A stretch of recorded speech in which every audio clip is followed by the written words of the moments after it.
ஆணி படுக்கையில் படுக்கிறது என்னன்னாக்கா நீங்கள் அந்த பலகை முழுக்க ஆணி அடித்து வச்சுருக்காங்களா, அதனால் உடம்பு வந்து அதில் குத்தி கீழே போகாது, பேலன்ஸ் ஆகிடும். அது சயின்ஸ் அது.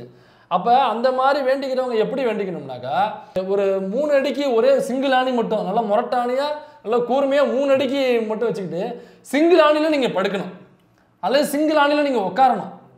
உட்காந்துனீங்கன்னா அது நேர்த்துக்கடல். மூதை குத்துறதோ நாக்கில் குத்துறதோ இங்கே இதெல்லாம் மசில் உள்ள இடம், அதனால சீக்கிரமாகவே ஆறணும் அப்படி நிரூபிக்கிறதுக்கு தான் முதுகிலேயே குத்திட்டு காரு மாட்டிக்கிட்டு அந்த காரில் கடவுள் இல்லைன்னு பெரியார் போட்டோ வச்சுட்டு அதை இழுத்துறது. என்னன்னாக்கா அறிவியல் படி இதை நாங்களும் செய்யலாம், கடவுள் இல்லைன்னு சொல்லிட்டு செய்யலாம். அந்த பாருங்க சிக்கனை சாப்பிட்டுக்கிட்டே நான் இழுக்கிறேன், என்னை கடவுள் எதுவும் செய்யல பாருங்க. இல்லை அதில் இன்னும் வந்து கொஞ்சம் ஆழ்ந்து பார்த்தோம்னு வச்சுக்கோங்களேன். இப்போ சனி பெயர்ச்சிக்கு வந்து ஒன்று சொல்லுவாங்க, இந்த பெயர்ச்சியால் இந்தந்த ராசிக்கு இந்த நட்சத்திரங்களுக்கு இப்படித்தான் இருக்கும் அப்படின்னு. அப்போ ஒரு சனி பெயர்ச்சிங்கிறது ஒரு 6 மாதம் ஆகுது அப்படின்னா அந்த 6 மாதத்துக்கு இப்படி தான் போகுதுன்னு சொல்லிட்டான், ரைட்டு. இப்போ தினமும் ஒன்று நடக்குது இல்லை, அப்போ தினமும் ஒரு மாறுபாடு சொல்கிறாங்களே, இப்போ இந்த 6 மாதம் கரெக்டாக தினமும் சொல்கிறது கரெக்டாக? அண்ணனுக்கு 6 வயசாக இருக்கும் பொழுது ஜோசியக்காரன் வந்து அப்பாவும் பிள்ளையும் ஒரே வீட்டில் இருந்தாக்கா அப்பாவுக்கு வந்து ஏதாவது ஆகிடும் அப்படின்னு சொல்லிட்டு அப்புறம் என்ன பண்ணாங்க, எங்கள் அண்ணனை கொண்டு போய் எங்கள் ஆத்தா வீட்டில் விட்டாங்க, வடூரில். எங்கள் ஆத்தா வீட்டில் தான் வளர்ந்தாங்க. அப்போ வளரும்போது ஒரு நாள் அங்கேருந்து ஸ்கூல் பக்கத்தில் உள்ள ஸ்கூலில் ஒரு 2 கிலோமீட்டர் தள்ளிய ஸ்கூலு, அந்த ஸ்கூலில் தான் படித்தான். அப்போ ஒரு நாள் போகும்பொழுது ஆக்சிடெண்ட்டில் எங்கள் அண்ணன் இறந்துட்டான். அப்போ அங்கே கொண்டு விட்டதுனால எங்கள் அண்ணன் இறந்துட்டான். இப்போ ஜோசியக்காரன் சொன்னது என்னன்னாக்கா 2 பேரும் ஒரே இடத்துல இருந்தாக்கா அப்பாவுக்கு பாதிப்பு, அதனால பிள்ளைய கொண்டு போய் அங்கே விட்டுருங்க, 2 பேரும் சேஃபாக இருப்பாங்க அப்படின்னு அவன் சொன்னது. இப்போ ஆத்தா வீட்டில் கொண்டு போய் விட்டோம், அவன் 6 வருஷம் இறந்து போயிட்டான். இந்த நாத்திகர் விழா அப்படிங்கிறது மக்கள் மனதில் உள்ள பிற்போக்குத்தனங்களை, மக்கள்கிட்ட உள்ள மூடநம்பிக்கைகளை ஒழிச்சிட்டோம்னாக்கா அது ஒரு வகையில் பார்ப்பனியத்தை விழுகிற அடி. கோயிலில் வருமானத்தை கொண்டு போய் தட்டில் போடுறான்ல, அதில் ஒரு 4 பேர் வந்து காப்பாற்றி இந்த போய் கொண்டு வந்துட்டோம்னாக்கா பாப்பானுடைய சொத்தில் மண்ணில் வைக்கிறது சமம். யாரும் எந்த தொந்தரவும் இல்லை, அவங்க வந்து பார்க்குறாங்க. அன்னைக்கு பார்த்தால அடிச்சு சொல்கிறோம், ஒரு 10 பேராவது மனநிலையிலேருந்து மாறி இருப்பாங்க. ஆமாம், 10 பேராவது மாறி இருப்பாங்க. 90% பரவாயில்ல, அது தேவையில்லை. அந்த 90% அப்படியே இருக்கட்டும். ஆனால் 10 பேர் இருக்காங்க, அந்த 10 பேர் தான் அமைப்புக்கான பலம். அந்த 10 பேர் தான் திரும்ப திரும்ப இங்கே பிஜேபி.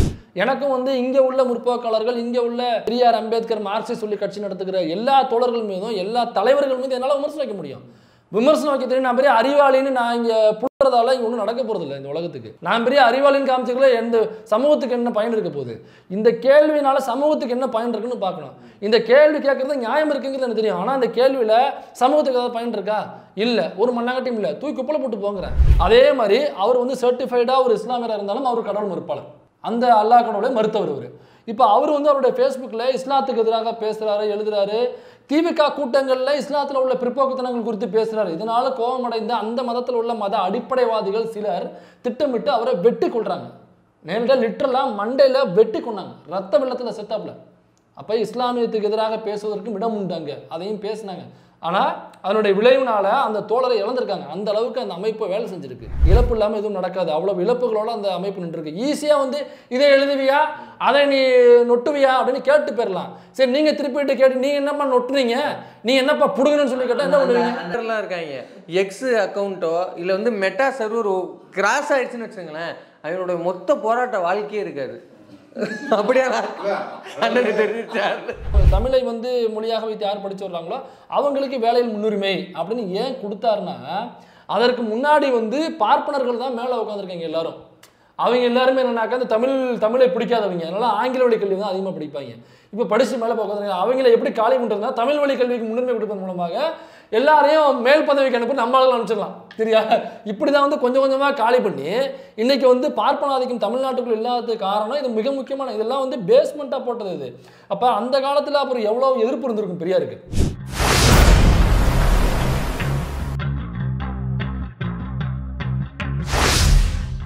இன்னைக்கு யூடியூப் வீடியோஸில் ஒரு முக்கியமான விஷயத்தை பற்றி நம்ம அலசி ஆராய போகிறோம்.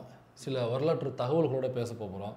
இந்த நாத்திகம் அப்படிங்கிறதுல எத்தனை பேருக்கு இன்ட்ரெஸ்ட் இருக்கோ, அல்லது ஏன் இப்போ நாத்திக பிரச்சாரங்கள் பெரும்பான்மையாக பெரியாரி அமைப்புகள் செய்கிறதே இல்லை அப்படிங்கிற குற்றச்சாட்டுகள் உங்களுக்குள்ளே இருந்துச்சுனாக்கா இந்த வீடியோ ஃபுல்லாக பாருங்கள். அதை பற்றின வரலாற்று தரவுகளோட அது ஏன் செய்கிறோம். அதை இப்போ சமீபத்தில் திமுக அமைப்பில் குளத்தூரில் பண்ணியிருந்தாங்க நாத்திகர் விழா அப்படின்னு.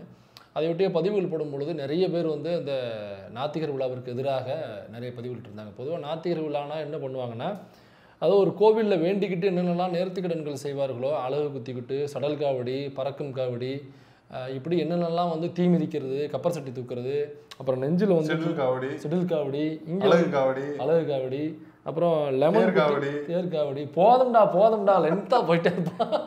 இப்படியே அங்கங்கே குத்திக்கிட்டு உடம்புல குத்திக்கிட்டு வருத்திக்கிட்டு செய்கிறது இருக்குல்ல. அப்புறம் அந்த இங்கிட்டு பெருசாக ஒரு ராடு மாதிரி இருக்கும், அங்கிட்ட ஊற்று இங்கிட்டு இழுத்துருப்பாங்க. அதெல்லாம் பார்க்கும்போது நமக்கே பயமாக இருக்கும். இப்போ இதெல்லாம் வந்து கடவுளை வேண்டிக் கொண்டு நேர்த்திக்கடன் வந்துட்டு செய்கிறதுனால தான் அவங்களுக்கு வழி தெரியல அப்படின்னு நினச்சிட்டு இருப்போம் இல்லையா? அப்படி இல்லை, சாதாரணமாக எல்லாருமே செய்யலாம். சும்மா அந்த நாக்கில் குத்துறது, இங்கே கன்னத்தில் குத்தி எடுக்கிறதுலாம் ஒரு ஊசி குத்தும் பொழுது நம்ம ஊசி போடும்போது என்ன வழி இருக்குமோ அந்த வழி தான் குத்தும் பொழுது இருக்குமே தவிர அதுக்கப்புறம் இருக்காது, சீக்கிரமாகவே ஆறிடும். மரண கயிறில் வண்டி ஓட்டுறது போல் அது ஒரு வித்தை காட்டும் நடவடிக்கையே, அவ்வளோதான். அதை தாண்டி வேறு ஒன்றும் இல்லை அப்படிங்கிறத வந்து அதை லைவாக செஞ்சு காமிப்பாங்க. அந்த அளவு குத்திக்கிட்டு சடல் காவடி, இந்த லொட்டு லூசுக்கு இந்த காவடி, பறக்கும் காவடி, உடம்புல குத்திக்கிறது, கண்ணில் குத்திக்கிறது, காதில் குத்திக்கிறது, இது எல்லாத்தையும் வந்து பெரியாரி அமைப்பை சார்ந்த தொண்டர்கள் அவங்க செஞ்சுக்கிட்டு அவங்க வந்து அப்புறம் முதுகில் குத்திக்கிட்டு கார் இழுக்கிறது, முதுகில் குத்திக்கிட்டு தேர் இழுக்கிறது, இது எல்லாமே அங்கே செய்வாங்க. கார்லாம் இழுக்க முடியாதுடா, இழுக்கிறாங்க. நம்ம தான் இழுத்தாங்க, 2 கார் இழுத்தாங்க, 4 பேர் இழுத்தாங்க. அப்போ இதெல்லாம் செஞ்சு ஊர் முழுக்க வளம் வருவாங்க, எல்லா தெருக்கள்லையும் வளம் வருவாங்க, கடவுள் மறுப்பு கோஷங்கள் எழுப்புவாங்க, அப்புறம் அறிவியல் சார்ந்த கோஷங்கள் எழுப்புவாங்க, அப்புறம் கொஞ்சம் புள்ளி பண்ணுவாங்க. இதெல்லாம் வந்து நாத்திகர் விழா. இதுதான் நாத்திகர் விழா. இப்போ இது சமீப காலங்களில் நிறைய நடக்காமல் போச்சு. முன்னாடி எனக்கு தெரிஞ்சு திருவாரூர் பக்கம், மன்னார்குடி பக்கம், வடூர் பக்கம், தஞ்சாவூர் பக்கம் வந்து அதிகமாக நாத்திகர் விழாக்கள் நடைபெறும் திராவிடர் கழகத்தின் சார்பாக. ஆமாம். இப்போ சமீப காலத்தில் வந்து டோட்டலாக அது இல்லாமலே போச்சு. அது ஒருமையிலே ஒரு அறைக்குள்ளே உட்காந்து பேசுகிற ஒரு கான்க்ளேவ் மாதிரி, கருத்தரங்கு கூட்டங்கள், உள்ளரங்கு கூட்டங்கள், ஆமாம், அந்த மாதிரி அல்லது ஒரு டிஸ்கஷன் மூடில் அது அப்படியே முடிஞ்சு போதே தவிர பொதுமக்கள் பார்வைக்கு இது போகாமலே ஆச்சு. சமீப காலங்களில் ஒரு கூண்டில் அடையப்பட்ட பறவை போன்று அந்த பிரச்சாரங்கள் வந்து சுருங்கி நாத்திகர்கள் அதிகமாயிட்டாங்க. அவ்வளோதான், சிம்பிள் அப்படின்னு நாம நினைச்சிட்டு இருக்கோம் இல்லையா? அப்படி கிடையாது அப்படிங்கிறது அந்த நாத்திகர் விழாவோட நோக்கம். புது தகவல். அதனால இதை ஒட்டி நிறைய விமர்சனங்கள் வந்துச்சு சோசியல் மீடியாக்கள்ல, குறிப்பா உள்ளிருந்தும் வெளியிருந்தும். ஆமா, இதுல யாராவது சங்கி வந்து விமர்சனம் பண்ணுவான்னு நம்ம எதிர்பார்த்து தான் இந்த பதிவுகளை போடுறோம். அல்லது ஏதோ ஒரு ஜோம்பி வந்து கடிச்சு வைக்கணும்னு போட்டோம்னாக்கா, கடிச்சு வைக்கிறது பூரா யாருனாக்கா நம்மளுக்கு நான் கூடவே சுத்தினேன் செவ்வாழை இத்தனை நாளா சொல்லவே இல்லையாடா அப்படிங்கிறது புரிதல் விவரம் மாதிரி இருந்திருக்கலாம். ஆமா, எதிர்பார்க்காத நபர்களிடமெல்லாம் அட்டாக்குகள் வந்து குவிந்தது. அது என்னன்னாக்கா அவங்களை யாரையும் நம்ம குத்த சொல்லலை, குறை சொல்லலை. எல்லோருடைய புரிதலும் ஒரு பக்கம் நின்றுருக்கும். சில பேர் வந்து இது ஏன் இப்போ தேவையில்லாத வேலை அப்படின்னு நினைச்சிருப்பாங்க. ஆனால் எல்லாரோட இன்டென்ஷனும் ஒன்று தான். இது வந்து பிஜேபிக்கு ஆதரவாக போயிடக்கூடாது. இப்படியாப்பட்ட பிரச்சாரங்களை பிஜேபி கையில் எடுத்தாக்க பிஜேபி உள்ளே வந்துடாதா? கருப்பர் கூட்டங்கிற ஒரு இஷ்யூ வச்சு ஒரு எலெக்ஷன் அட்டன் பண்ணாங்க. நீங்கள் ஒரு நாத்திகர் விழான்னே நடத்துறீங்க, ஊர் முழுக்க போயிட்டு வந்து கடவுளை ஹேட் பண்ற அளவுக்கு, கடவுளுடைய மனசே கும்பிடுற அளவுக்கு இப்படி ஒரு அப்படி நீங்க நினைக்கிறீங்க. அவங்க அப்படி நினைக்கல. எப்படி கருப்பு சட்டை போட்டு நீங்களே எழுக்கிறீங்க பார்த்தீங்களா? அதான்டா எங்க சக்சஸ்.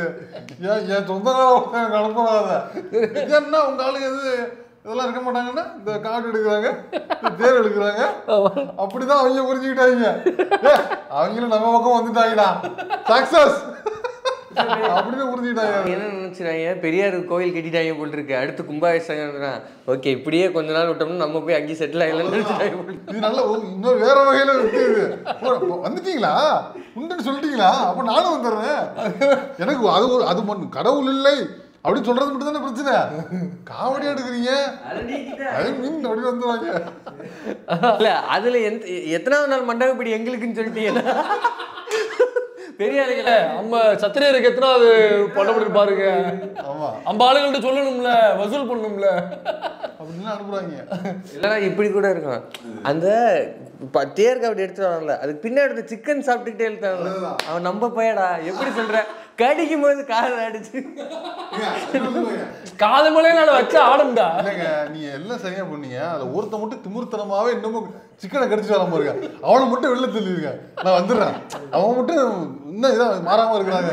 நீங்களா மாறிட்டீங்க, அவரு மட்டும் இன்னும் மாறாம சிக்கனை கடிச்சிட்டு இருக்கிறாப்ல, அவரை மட்டும் ஒதுக்கி வைக்கிறீங்க அப்படின்னு. இந்த நாத்திகர் விழாவை கொளத்தூர்ல கடந்த வாரம் சனிக்கிழமை நடந்துச்சு. இல்ல அதுல ஒரு ஸ்பெஷாலிட்டி, அது மிஸ் பண்ணிட்டீங்கன்னு நினைக்கிறேன். பெண்களே தலைமை ஏற்று நடத்துது, அதான் அப்படியே கொண்டு வந்து நடந்தது. அதாவது கடந்த வாரம் 24ஆம் தேதி நடந்தது. நடத்திய அமைப்பு வந்து திராவிடர் விடுதலை கழகம் அண்ணன் கொளத்தூர் மணி அவர்கள் தலைமையிலான மற்றும் விடுதலை ராசேந்திரன் அவர்கள் பொதுச்செயலாளர் இருக்கக்கூடிய திராவிடர் விடுதலை கழகம், TVK, இங்கிலீஷ்ல டி டி இல்ல டி டிவிகே. ஆமா, இல்ல இது பெரிய பஞ்சாயத்தா இருக்கு. தமிழக வாழ்வுரிமை கட்சி சொல்லும் போது டிவிகே அப்படின்னா பத்திகளா அப்படிங்கிறாங்க. தமிழ்ல தான் சொல்லும் போல் இருக்கு. நம்ம சீமான் போய்கிட்டா ஜி கவர்மெண்ட் ஜீவா கவர்மெண்ட் ஜீவாப்ல ஜி சீமாப்ல அந்த மாதிரி சீமானுக்குலாம் அப்படிதான் தெரியும்.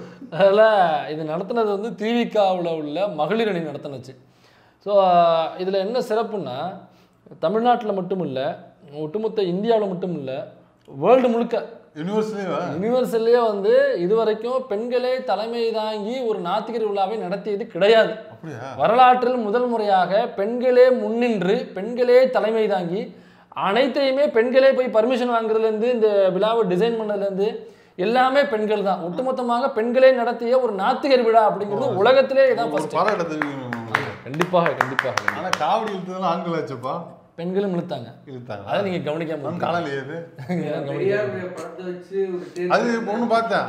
மெஜாரிட்டியா வந்து இல்ல இல்ல இல்ல நான் தான் நேரா தானே போயிருந்தேன். அவன் நாக்குல கேட்கறது தான் இப்ப சொன்னேன். இது இந்த உலகத்துக்கு தெரிவிக்கவே இந்த நாடகம் இவரோட நீ போயிருந்தீங்கல்ல, உங்க குரூப்ல நீங்க தான் போயிருந்தீங்க. ஆமா நான் போயிருந்தேன். அதில் நாக்கில் குத்திக்கிறது, அப்புறம் முதுகில் குத்திக்கிட்டு அந்த தேர் எழுத்துட்டு வந்தது.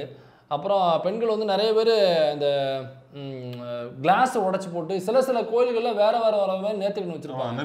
தீ மிதிக்கிறது, கப்பர் சட்டி தூக்குறது. அப்புறம் வந்து இன்ஸ்டாகிராம் ரீலில் இப்போ ஒன்று புதுசாக ஃபேமஸ் ஆகிட்டு இருக்குது. இந்த சங்கிலி இருக்குல்ல, நல்ல இரும்பு சங்கிலி, அதை வந்து நல்லா தீமிதி மாதிரி ஒரு உண்டு பண்ணியிருக்காங்க. அதை நல்லா போட்டு பழுக்க காய்ச்சல இல்லை செக்கு.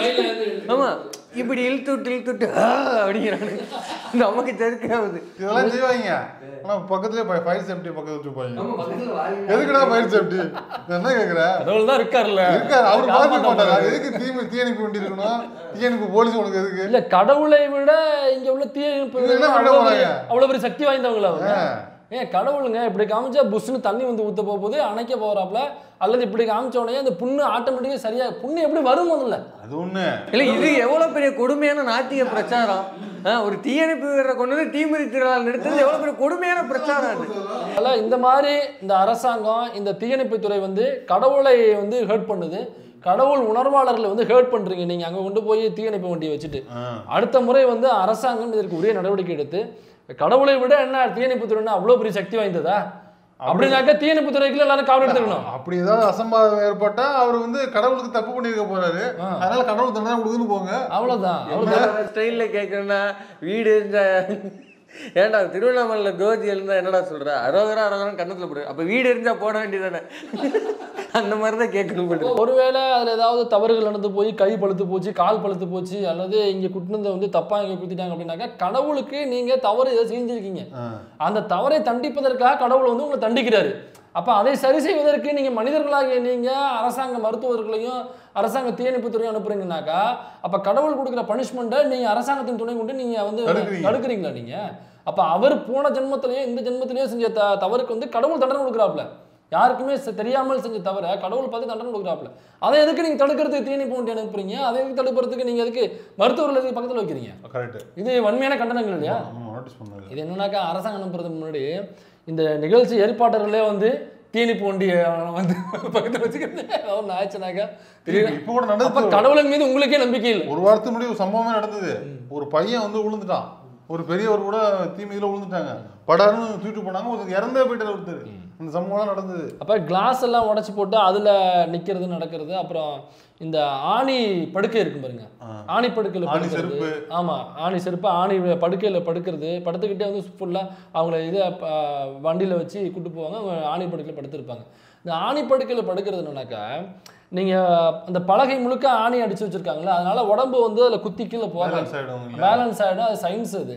அப்போ அந்த மாதிரி வேண்டிக்கிறவங்க எப்படி வேண்டிக்கணும்னாக்கா ஒரு ஒரு 3 அடிக்கு ஒரே சிங்கிள் ஆணி மட்டும் நல்லா முரட்டாணியாக நல்லா கூர்மையாக 3 அடிக்கு மட்டும் வச்சுக்கிட்டு சிங்கிள் ஆணியில் நீங்கள் படுக்கணும், அல்லது சிங்கிள் ஆணியில் நீங்கள் உட்காரணும்.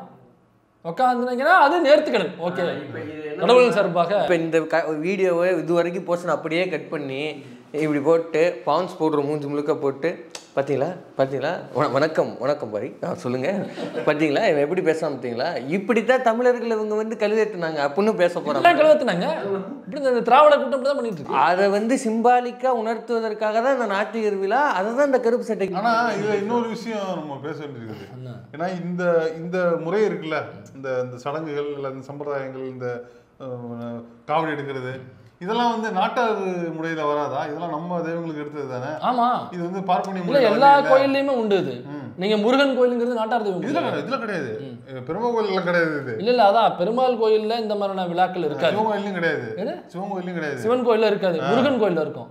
இருக்கும். அப்ப முருகன் யாரு? தமிழ் கடவுள் தான். அப்ப தமிழ் கடவுள் பெரிய அவர் பெரிய சாமி தானே, நாட்டார் தெய்வம் இல்ல அவரு. அப்ப அவருக்கு முருகனுக்கு தானே அளவு கைண்ட் ஆஃப் நாட்டார் தெய்வம் தானே அவரு. இல்ல கைண்ட் ஆஃப் நாட்டார் தெய்வம்னாக்க சரி. இப்ப இந்த திருப்பரங்குன்றமா, இப்ப திருப்பரங்குன்றத்துல யாரு அர்ச்சகரா இருக்கா? நாட்டார் தெய்வம்னா ஊர்ல இருக்கும், ஐயனார் இருப்பாங்க, பெரியாச்சி இருக்கும், சுடலை மாடன் இருக்கும், அல்லது பேச்சியம்மன் இருக்கும், நொண்டிவீரன் சாமி இருக்கும். இப்படி வந்து இந்த சாமிகளும் இதான் நாட்டார் தெய்வங்கள். இதுக்கு வந்து அந்த ஊர்ல உள்ள இதுவும் பார்த்தீங்கன்னா குறிப்பிட்டு பார்த்தோம்னா ஒரு சாதிக்கும் ஒரு கடவுள் இருக்கும். அப்ப அந்த சாதியில உள்ள ஒரு அர்ச்சகர் இருப்பாரு, ஆனால் பார்ப்பனர் இருக்க மாட்டார் தவிர அந்த சாதியில உள்ள அர்ச்சகர் இருப்பாரு. நீங்க முருகன் வந்து நாட்டார் தெய்வம்னாக்கா முருகனுக்கு பாப்பா இல்லாத அர்ச்சகர் யார் இருக்கா? திருப்பரங்குன்றத்துல யார் இருக்கா? பழனியில யார் இருக்கா? அப்ப நாட்டார் தெய்வம் நம்ம எப்படி சொல்ல முடியும்? ஆனா அங்க வந்து அளவு குத்துறது, நாக்கில் குத்துறது, சடல் காவடி முழுக்க வந்து முருகனுக்கு தான் அதெல்லாம் செய்வாங்க. மற்றபடி வந்து இந்த கிளாஸ்ல நிக்கிறது, அப்புறம் அருவாள்ல நிக்கிறது, அதுவும் செஞ்சு காமிச்சாங்க, பெண்களே பண்ணி காமிச்சாங்க. அதெல்லாம் அது கூர்மையான அருவாள், அதில் ஏறி நிற்பாங்க 2 அருவாள், அது பேலன்ஸ் ஆகிக்கும், அதுவும் அங்கே பண்ணி காமிச்சாங்க. அதனால இதெல்லாம் பார்த்தீங்கன்னா ஊர்ல உள்ள கோயில்களில் பண்றது இந்த மாதிரி உள்ளது. அப்புறம் அந்த ஆணிப்படுக்கு படுக்கிறது, இதெல்லாம் இது முருகன் கோயிலையும் பண்ணுவாங்க, நாட்டார் தெய்வ கோயிலையும் பண்ணுவாங்க. சொல்லுங்க தம்பி. கேட்ட இன்னொன்னு சொல்றாங்க அதுக்கு விளக்கத்துக்கு. அதெல்லாம் வந்து இந்த சீமாண்டி சொன்னான். அதே ஒன்றும் இல்லைங்க, போர் காலங்களில், போர் இல்லாத காலங்களில் நம்ம வந்து போருக்கு போக வேண்டியது உத்வேகத்தை ஏற்படுத்துறதுக்காக இந்த காயங்கள் ஏற்படுத்துறது, இந்த வந்து அந்த குத்துனா வலிக்காம வெறியேற்றிக்கிறது, அது ஒரு பண்பாடா வச்சிருந்தாங்க. சரிப்பா, அப்போ வச்சிருந்தாங்க. இப்ப யாரு போருக்கு போறா? இப்ப ரஃபேல் தானே எடுத்து அடிக்கிறான். இப்போ ரஃபேல் தானே எடுத்து அடிக்கிறான். புதுல வச்சுட்டு போ, அப்படிதானே போறோம். இப்போ ஆப்ரேஷன் செந்தூர் நடந்தது ஒன்றும் இல்லை. இப்போ பாஜகவில் இந்த மாதிரி சென்டிமெண்ட்ஸ் இது ஹெர்ட் பண்ணக்கூடாதுங்கிறாங்க. ஆப்ரேஷனுக்கு போகிற அதிகாரிகள் எல்லாத்தையும் கூப்பிட்டு வந்து இதே போல் ஏதாவது முருகன் கோயில்லையோ ஏதாவது ஒரு கோயிலில் அவங்களையும் ஒரு காவடி எடுக்க சொல்லி அவங்களெல்லாம் வெறி ஏற்றிட்டு போய் ஆப்ரேஷன் நடத்தலாம்ல. அப்போ அதுதானே இது பண்ணலாம். ஐயா யோகிஜி இருக்கிறாரு, எல்லாருமே வந்து யோகிக்கெல்லாம் இருக்கிறாங்க. இது மாதிரி ஒன்று பண்ண சொல்லுங்க. ராணுவ போருக்கு யாரும் போகிறது கிடையாது. போருக்கு அது மிலிட்ரின்னு தனியாக செலக்ட் பண்ணி வச்சுருக்காங்க. அவங்க மட்டும்தான் போர் புரிய போகிறாங்க. இப்போ நம்மளாம் வந்து சிவிலியன்ஸ், இங்கே உள்ள இந்த குடிமக்கள்கள், நாம் யாரும் அங்கே போர் யுத்தத்தில் போயிட்டு துப்பாக்கி தூக்கி நம்ம சண்டை போட போகிறதில்ல. அப்புறம் நான் அதுக்கு குத்திட்டு தெரியணும். போகிறவங்க வேணா அதை ப்ராக்டிஸ் பண்ணலாம். இப்போ நான் அது போகிறதில்ல. இல்லை, எனக்கு இன்னொரு சந்தேகம் இருக்கு. இந்த தான் சொல்றாரு, ஒரு கிலோ மாட்டுக்கறி வாங்கி அடி, அப்புறம் இப்படி இது பண்ணு, போயிட்டே இருக்கலாம் அப்படின்னு. அப்புறம் எதுக்கு நான் அதை குத்திக்கினேன்? 1 கிலோ மாட்டுக்கறி சாப்பிட்டா தான் எனக்கு வந்துடும்ல, வெறி வந்துடும்ல. அப்புறம் நான் அதை குத்திக்கினேன். ஒன்று இந்த பக்கம் இல்லை இந்த பக்கம் நடுவில் ஏற்றாள். அவர் ஞாயிற்றுக்கிழமை விழா எதுக்கு நடத்துறாங்க அப்படின்னாக்கா, அந்த மூட நம்பிக்கைகளை அப்படியே இவங்களும் கருப்பு சட்டை போட்டு செய்கிறாங்க அப்படிங்கிற ஒரு தட்டையான பார்வையில் புரிஞ்சக்கூடாது. தோழர்கள் நிறைய பேர் இதை கேட்டிருக்காங்க. எனக்கு தோழர்களாக நம்ம பார்க்குறோம். முதல்ல வந்து பேசிக்காக வந்து விமர்சனம் என்னன்னா, அது தவறு, அது மூட பழக்கம் தானே பெரியார் வந்து பிரச்சாரம் பண்ணார், அதை தானே கொள்கையெல்லாம் பேசுகிறோம். அப்போ நம்மளும் அதை தவறுன்னு சொல்லிட்டு அதையே செஞ்சு காட்டுறது சரியாக இருக்குமாங்கிறது தான் முதல்ல ஒரு விமர்சனம். ஆமாம், இதில் பேசும்பொழுது நம்ம கொண்ட கொண்டாக பேசுங்கிறனால ஒரு முன்ஜாமீனை நான் போட்டுக்கிறேன் பெஸ்ட்டு. அதனால் இப்படி கேட்ட தோழர்கள் தோழர்கள் தான். இதை வந்து தனிப்பட்ட முறையில் யாரும் உங்களுக்கான பதிலாக நீங்கள் எடுத்துக்காதீங்க. நிறைய பேர் கேட்டிருக்காங்க. இந்த கேள்வியை நம்ம ரிசீவ் பண்ணுறோம். இந்த கேள்விகளுக்கு பதில் சொல்லணும் நம்ம கடமை. ஆமாம், அதனால் வந்து அந்த கேள்விகளுக்கு பதில் சொல்லணும். இண்டிவிஜுவலாக யாரும் எடுத்துக்காதீங்க. இது உங்களுக்கான பதில் கிடையாது, ஒட்டுமொத்தமாக அந்த கேள்விக்கான பதில் தான் அது. இப்போ தம்பி சொன்னது மாதிரி இது வந்து மூடப்பழக்க வழக்கம்னு பெரியார் சொன்னார்ல, அதையே நாம் செய்யலாமா அப்படிங்கிறது தான் பெரும்பான்மையாக வந்த கேள்வி. இப்போ அது என்னன்னாக்கா, இது அறிவியலுக்கு புறம்பானது. இப்போ நீங்கள் வந்து நேர்த்திக்கடன் பண்ணிட்டு, கடவுள் நம்பிக்கை உள்ளவங்க நேர்த்திக்கடன் எடுத்துகிட்டு பண்ணுவாங்க. இதை நான் செய்கிறேன், என் பிள்ளையை காப்பாற்று ஆப்ரேஷன்லேருந்து, இதை நான் செய்கிறேன், என்னை பாஸ் பண்ண வை, இதை நான் செய்கிறேன், அந்த நில சம்மந்தப்பட்ட கேஸில் எனக்கு ஆதரவாக தீர்ப்பு வாங்கி கொடு. ஆமாம், ஒரு பார்கெயின் தான். நான் இதை பண்ணுறேன், நான் உனக்காக 48 நாள் ஒரு மண்டலம் வந்து விரதம் இருந்து நான்வெஜ் சாப்பிடாம ஒரு வேளை சாப்பிட்டுட்டு நான் விரதம் இருந்து எந்த ஒரு தீய பழக்கங்களும் செய்யாமல் நான் உனக்கு தீமிதிக்கிறேன், இதெல்லாம் இருந்து நான் உனக்கு அழகு குத்திக்கிறேன், சடல் குத்திக்கிறேன், அல்லது பறக்கும் காவடி நான் பண்ணுறேன், இதெல்லாம் பண்ணுறேன். அப்போ எனக்கு இது வந்து நான் இது பண்ணுறேன், எனக்காக அதை நீ செஞ்சு கொடு அப்படின்னு நேர்த்திக்கடன் வந்து அந்த 48 நாள் மண்டலம் இருந்து இதெல்லாம் பண்ணுறாங்களா? அப்படி இல்லை. ஆமாம், அப்படி இல்லை. யார் வேணாலும் இதை குத்திக்கலாம், இது வலிக்காது. எனக்கா ஒரு டிபேட்டில் ஒரு பையனாக வேற பேசுகிறாங்க. இப்போ நேர்த்திக்கடன் கடவுளில் வேண்டிக்கிட்டு அவங்க அளவு ஊற்றுனதுனால தான் அவங்களுக்கு சீக்கிரம் ஆறுதுங்கன்னு டிவி டிபேட்டில் ஒரு பையன் உட்காந்து பேசுகிறான். இல்லை ஒரு பையன் ஒரு ஜோசியர் சொல்லுவார், இப்போ ஒரு பையனை எடுத்து தான் சொல்லுவார். இப்போ இவங்க சயின்ஸு எல்லாம் பேசுகிறாங்க, ஃபிசிக்ஸ் கெமிஸ்ட்ரிலாம் பேசுகிறாங்க. சரி இப்போ அளவு குத்திக்கிறாங்கல்ல, குத்தும்போது அது எந்த சயின்ஸ்னால ஹீல் ஆகுது, அது வலிக்காமல் அதுவே சரியாகுது இல்லை, அதுக்கு எந்த மருந்து போடலையே அப்படிங்கிறாரு. அப்படின்னாக்கா இவங்களும் அதே மாதிரி தான் குத்திக்கிட்டாங்க. அதனால கடவுளுக்கும் இதுக்கு சம்மந்தம் கிடையாது. கடவுள் நம்பிக்கைங்கிறது வேறு. இப்போ நீங்கள் இந்த வேண்டிக்கிட்டு செய்கிறீங்க இல்லைங்களா, இது வேண்டாம்னு செய்யலாம். கடவுள் இல்லைன்னு சொன்னாலும் நான் குத்திப்பேன், எனக்கு ஒன்றும் ஆகாது. இங்கே இந்த மசில் வந்து எதுவுமே இல்லாமல் சாஃப்ட் மசிலாக இருக்கும், சும்மா ஊசி குத்துறது மாதிரி தான் இருக்கும். அதே மாதிரி நாக்கில் குத்துறதும் வந்து ரொம்ப ஈஸியாக குத்தி இறக்கிக்கலாம், வலி இருக்காது. முதுகில் குத்துறது எல்லாமே அப்படி தான், சும்மா நம்ம ஊசி போடுற அளவுக்கு வலி இருக்குமே தவிர பெருசாக வலி இருக்காது. சீக்கிரமாக ஆறிடும். முதுகில் குத்துறதோ நாக்கில் குத்துறதோ இங்கே இதெல்லாம் மசில் உள்ள இடம், அதனால் சீக்கிரமாகவே ஆறிடும். அது பெருசாக வந்து ஒரு புண்ணா பெரிய புண்ணாகி தொந்தரவு கொடுக்கும் அப்படிலாம் எதுவும் கிடையாது. அப்படி நிரூபிக்கிறதுக்கு தான் முதுகிலேயே குத்திட்டு காரு மாட்டிக்கிட்டு இல்லை காரில் கடவுள் இல்லைன்னு பெரியார் ஃபோட்டோ வச்சுட்டு அதை எழுதுறது. என்னன்னாக்கா இதை வந்து வேண்டிக்கிட்டு செய்கிறது கிடையாது. வேண்டிக்கிட்டு செய்கிறது வந்து அரசியலுக்கு அது அறிவியலுக்கு புறம்பானது. அறிவியல் படி இதை நாங்களும் செய்யலாம், கடவுள் இல்லைன்னு சொல்லிட்டு செய்யலாம். இந்த பாருங்கள், சிக்கனை சாப்பிட்டுக்கிட்டே நான் இழுக்கிறேன், என்னை கடவுள் எதுவும் செய்யலை பாருங்கள். அதனால் நீங்கள் வேண்டிக் கொண்டு உங்களுடைய உடலை வருத்தி கொண்டு ஒன்று செய்கிறதா நினச்சிக்கிட்டு இதை பண்ணாக்க கடவுள் அதை செய்வார்னு செய்கிறீங்க இல்லையா, அப்படி கிடையாது. நேர்த்திக்கடலில் ஏதாவது மிஸ் ஆனிச்சுனாக்கா கடவுள் தண்டிப்பார்னு நினைக்கிறீங்க இல்லையா, அது கிடையாது. இங்கே பாருங்கள், நானே இழுக்கிறேன், நான் வந்து கறி தின்னுட்டே இழுக்கிறேன், நான் வந்து உங்களை மாதிரியே வந்து நான் உடம்புல குத்திட்டு இழுக்கிறேன், எனக்கு எதுவும் ஆகலை பாருங்கள், நான் வருஷம் இழுத்துக்கிட்டு இருக்கேன் அப்படின்னா வந்து அது இழுக்கிறாங்க. அதனால் இதை வந்து எக்ஸ்போஸ் பண்ணுற ஒரு நிகழ்வு தான் அது. இது ஏதோ நேர்த்திக்கு முந்தா நாள் தான் புதுசாக தமிழ்நாட்டில் ஆரம்பிச்சிருக்காங்க அப்படிங்கிற மாதிரி திடீர்னு நான் நினைக்கிறேன். இவங்களுடைய ஃபேஸ்புக் போஸ்ட்லாம் பார்க்குறேன், இந்த மாதிரி கேள்வி வைக்கிறவங்களுடைய ஃபேஸ்புக் போஸ்ட்லாம் பார்க்குறேன், நான் இப்போ தொடர்ந்து பார்க்குறேன். பார்க்கும்பொழுது நல்ல முற்போக்கம் நல்லா பேசிகிட்டு இருக்காங்க. சரி, இவங்க வந்து ஒரு பெரியார் அம்பேத்கரை கொஞ்சம் படித்து உள்வாங்கியிருக்காங்க அப்படின்னு தான் நினச்சிட்டு வர்றேன். இதை பார்த்தவொடனே என்னது இதுவா, பெரியாரிய அமைப்புகளில் இப்படி ஒரு நிகழ்வா, அப்படி யாராவது கொஞ்சம் உறுதிப்படுத்துங்கள் அப்படின்னு. என்ன ஏன் உங்களுக்கு ஷாக்குன்னு, பெரியார் புத்தகத்தை படிச்சிருந்தாங்களே அவரே உறுதிப்படுத்தியிருப்பாரு. எதுக்கு உங்களுக்கு இவ்வளோ ஷாக்கு? என்னக்கா இண்டிபெண்ட்டுக்கு முன்னே சுதந்திரத்துக்கு முன்னாடியே மெரினா கடற்கரையில் பெரியார் வந்து ஒரு நாத்திக மாநாடுன்னு நடத்திருக்காரு. அதுக்கப்புறமும் நாத்திக கூட்டங்கள் நடத்திருக்காரு, நாத்திக மாநாடுகள் நடத்திருக்காரு. அதேமாதிரி பெரியார் அமைப்புகள் தீக்காவில் தொடர்ந்து நடத்துவாங்க. முன்னாடி தீக்கா இருந்த பொழுது, தீக்கா பயங்கர ஸ்ட்ராங்காக இருந்த பொழுது, இப்போவும் ஸ்ட்ராங்காக இருக்காங்க, அது வேறு. ஆனால் முன்னாடி வந்து பயங்கரமாக செயல்பாட்டோட இருந்துச்சு. அப்போ என்னக்கா ஊர் முழுக்க நாத்திக கூட்டங்கள், இதே மாதிரி நாத்திக விழாக்கள் நடைபெறும். இதில் வந்து இளைஞர்களுடைய வருகை வந்து அதிகமாக இருக்கும். இந்த கடவுள் மறுப்பு, இந்த நாத்திக விழாக்களில் அதிகமான அது இருக்கும். இப்போ என்னை எடுத்துக்க, நானே வந்து நாத்திகத்தின் வழியாக தான் முதல்ல பெரியார்கிட்ட போகிறேன், கடவுள் மறுப்பில் தான் போகிறேன். அதுக்கப்புறமா தான் நான் வந்து சாதி மறுப்பு, அப்புறம் பெண்கள் பற்றின புரிதல் அப்படிங்கிறது அங்கேருந்து தான் நான் ஸ்டார்ட் பண்ணி கொண்டு போகிறேன். கடவுள் மறுப்புங்கிறது ஒரு பாலிசி தான், அது இருக்கலாம் இல்லாமலும் இருக்கலாம். ஆனால் எல்லோருக்கும் கடவுள் மறுப்பு இருந்துச்சுனாக்கா உங்களுடைய செலவுகள் வந்து மிச்சமாகும். நீங்கள் கோயிலுக்குன்னு பண்ணுற செலவுகள் இருக்குல்ல, அது வேஸ்ட் செலவு, அதனால் எந்த பிரயோஜனமும் இல்லைன்னு புரிஞ்சுக்கிட்டீங்கன்னாக்கா நீங்கள் ஒரு கோயிலுக்கு அல்லது கடவுள் நம்பிக்கையின் பேரில் நீங்கள் மாதம் எவ்வளோ செலவு பண்ணீங்க, கடவுள் நம்பிக்கை உள்ளவர்கள் சாதாரணமாக.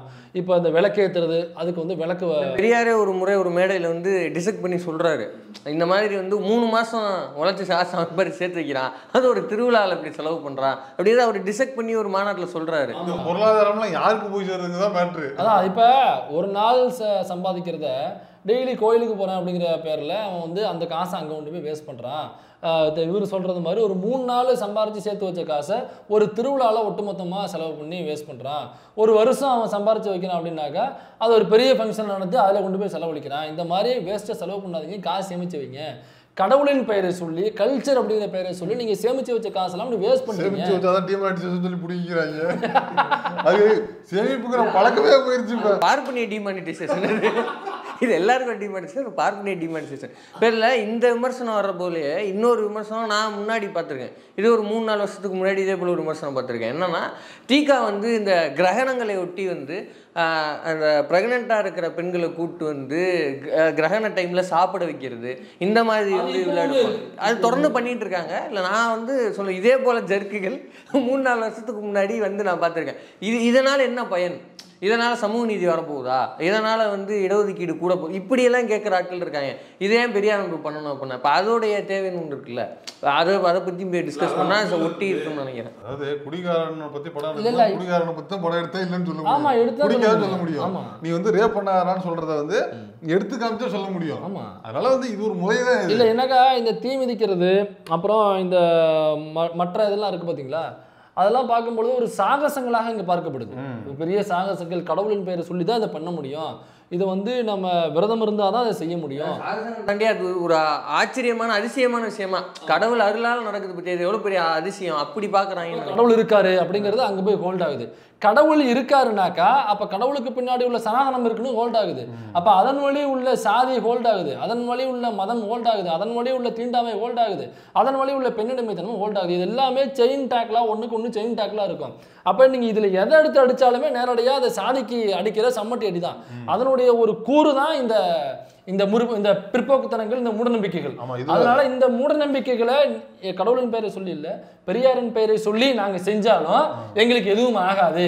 அதனால இந்த மூடநம்பிக்கை, இதை செய்யாதீர்கள் அப்படின்னு அவங்க செஞ்சு காமிக்கிறாங்க. இதோட இன்னொரு பாட்டு தான் இது அப்படியே இன்னொரு விஷயம் தான் இந்த பேய் ஓட்டுறதுங்கிறது. அது இதை வச்சுதான் இப்போ இது ஒன்று இருக்குங்கிறதெல்லாம் பேய் ஓட்டுறதுன்னு ஒரு கான்செப்ட் வைக்கிறானுங்க, அது ஓட்டுறதுன்னு ஒன்று வைக்கிறானுங்க. இப்போ கொட்டுக்காலின்னு ஒரு படம் வந்துச்சு, அது எல்லா படமும் பார்த்துருப்போம். அந்த படத்துல கண்ணுக்கே நமக்கு தெரிஞ்சுது. அந்த படத்தை பார்க்கும்போது அந்த படம் பார்க்கறது நம்ம சிரிச்சோம். ஆக்சுவலா படத்துல நான் தேட்டர்ல படம் பார்த்தேன். தேட்டர்ல ஒரு ஆஃப் ஆஃப் தி தேட்டர் தான் ஃபுல்லா இருந்தது. அந்த கிளைமேக்ஸ் காட்சியிலாம் லிட்டரலி ஆடியன்ஸ் பொதுமக்கள் தான் வந்தாங்க. எல்லாரும் சிரிக்கிறாங்க அதை பார்த்துட்டு. அந்த பூசாரி பண்றான் இல்லையா, கையை வைக்கிறாங்க, இங்கிருந்து கத்துறான், சிரிக்கிறான். ஆனா ஸ்கிரீன்ல பார்க்கும்போது நீ சிரிக்கிற, நேர்ல நீ தான் கூட்டி போய் நிக்க வைக்கிற. இதை புரிய வைக்கிறது இல்ல, இந்த படத்தை ஏன் எடுத்தாருன்னு ஒன்று கேள்வி கேட்கறாங்க. ஆக்சுவலி இந்த ரியாலிட்டியை புரிய வைக்கிறதுக்கு தான் டைரக்டர் வந்து முயற்சி பண்ணிருக்காரு நினைக்கிறேன்.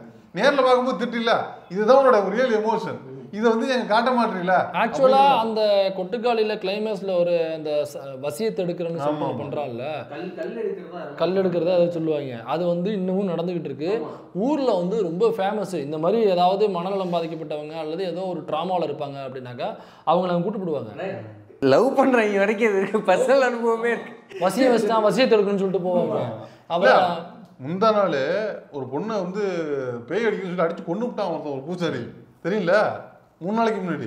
இல்லை, இந்த பேய் ஓட்டுன்னு சொல்லி அடிச்சு கொண்டு விட்டாங்க. இந்த மூட நம்பிக்கைகளை ஃபாலோ பண்ணி இன்னைய வரைக்கும் டே பை டே வந்து ஒரு 4-5 நியூஸ் வந்துட்டே இருக்கும். மூட நம்பிக்கைகளால ஒரு உசுறு போச்சு, மூட நம்பிக்கையினால இப்படி போச்சு, பலி கொடுத்தது, உயிர் பலி கேட்கறது, நரபலி கொடுக்கறது. ஆமா, தமிழ்நாட்டில் ஒட்டுமொத்த இந்தியாவிலுமே இந்த மூட நம்பிக்கைகளை ஃபாலோ பண்றதுனால தான் பெரும்பான்மையான இளைஞருடைய வாழ்க்கை வந்து பாழா போகிறதுக்கு காரணமே தான். ஜோசியம், ஜாதகம், அப்புறம் இந்த நேர்த்திக்கடன் பண்ணுறேன், அது பண்ணுறேன், இது பண்ணுறேன், அப்புறம் பொருளாதாரம் வேற. ஆமாம், இதெல்லாம் வந்து இளைஞருடைய வாழ்க்கையை பாலாடிக்கிறது. என் வாழ்க்கையில் நிறைய இது குறுக்கு போது விளாண்டுருக்கு. இல்லை, இந்த கிரகணம்ங்கிறது வந்து வீட்டில் இருக்க, இப்போ எங்கள் தாத்தாலாம் ஃபோன் பண்ணுவார், கிரகணம் அறிவிச்சிட்டாங்க அப்படின்னா வீட்டுக்கு ஃபோன் பண்ணி ஆமாம் வெளில அனுப்பாத இதான். ஏன்னா நம்ம அன்னைக்குன்னு பார்த்தா தான் முக்கியமாக யாராவது ஒரு வேலை இருக்கும், போய் யாரையா மீட் பண்ணணும், எங்கேயாவது போகணுன்னு இருக்கோம். இப்போ இல்லை தாத்தா ஃபோன் அடிச்சிருச்சு, பதறுது, நீ போகாத. ஒரு கட்டத்தில் சொல்லிட்டு இருந்தாங்க, ஒரு இடத்துல கேட்க மாட்டோன்ற இடம் இருந்தோன்னே, சரி ஃபோன் அடிச்சாருன்னா நீ போகல, வீட்டில் தான் இருக்கேன், தூங்கிட்டு இருக்கேன்னு மட்டும் சொல்லிக்க அப்படின்ற இடத்துக்கு நகர்ந்தாங்க. இப்போ ஊரில் கிராமத்தில் ரொம்ப அதை ஃபாலோ பண்ணுவாங்க. இந்த கிரகணம்னு சொல்கிறோம்ல, அன்னைக்கு வீட்டை விட்டு வெளில அனுப்ப மாட்டாங்க. நம்ம ஏதாவது திமிர்த்தனமாக பேசணுட்டு லாக் பண்ணிடுவாங்க போட்டு சின்ன பிள்ளைல. இந்த மாதிரிலாம் நம்ம விளாட போக முடியல. அன்னைக்கு சண்டேவா இருக்கும், விளாட விட மாட்டாங்க. சண்டேல சின்ன பிள்ளை விளையாடுறதானே நமக்கு என்டர்டைன்மெண்ட். அங்கே ஊரில் விளாட விட மாட்டாங்க, வீட்டுக்குள்ளே போட்டு லாக் பண்ணிடுவாங்க. ஒரு கட்டத்தில் வந்து இந்த அம்புலி படம்லாம் அந்த கான்செப்ட் தானே, கிரகணத்தட்டு இருந்தால் அம்புலியா வந்து பிள்ளையா பிறந்துடும் அப்படின்னு நம்பிக்கிட்டு இருந்தது தான். அது இப்போ நம்ம வந்து பார்க்குறப்போ ஒரு சிரிப்பாக இருந்தாலும் அது அவ்வளோ தூரம் இருக்குது. கிராமங்களில் இன்னும் அதோட தன்மை கொஞ்சம் கம்மியாக இருக்குது. அதாவது வீரியம் கொஞ்சம் குறைஞ்சிருக்கு. வெளியில் போகாத, குழந்தை பிறந்துருங்கிற இடத்துலேருந்து வெளியே போகாத, கர்ப்பிணிகளை வெளியே விடக்கூடாதுங்கிற இடத்துல வந்துடுச்சு. ஆனால் அது டீக்காலன்னு போனீங்கன்னா, நான் ஒரு 2 வருஷம்லாம் போய் அட்டன் பண்ணேன்னா, இதில் மீடியாவில் இருந்தாலும் போய் ஷூட் பண்ணுறதுக்கு, கவர் பண்ணுறதுக்கு போனோம். அப்போ வந்து போன கிரகணத்தில் இவங்க வந்து விழா அட்டன் பண்ணாங்க, இந்த பாருங்க அவங்க குழந்தை ஆரோக்கியமாக இருக்குது அப்படின்னு காட்டுனாங்க. அதெல்லாமே நடக்குது. அப்போ அதோடைய தேவைங்கிறது இருக்க தான் செய்யுது. இதேமாதிரி இந்த ஜாதகம், ஜோசியெல்லாம் என் வாழ்க்கையில் ரொம்ப விளாண்டுருக்கு. நான் வந்து எல்லார் வாழ்க்கையும் விளாண்டுருக்கு தான். இல்லை, அது என்னக்கா நம்மளுடைய வாழ்க்கையே வந்து சில நேரத்தில் இந்த ஜாதகத்தை, ஜோசியத்தை அப்பா அம்மா வந்து முழுசாக நம்பி, அவர் உண்மையை தானே சொல்கிறாரு, ஜாதகம் ஜோசியெல்லாம் உண்மை அப்படின்னு அவங்க 100% நம்புகிறாங்க.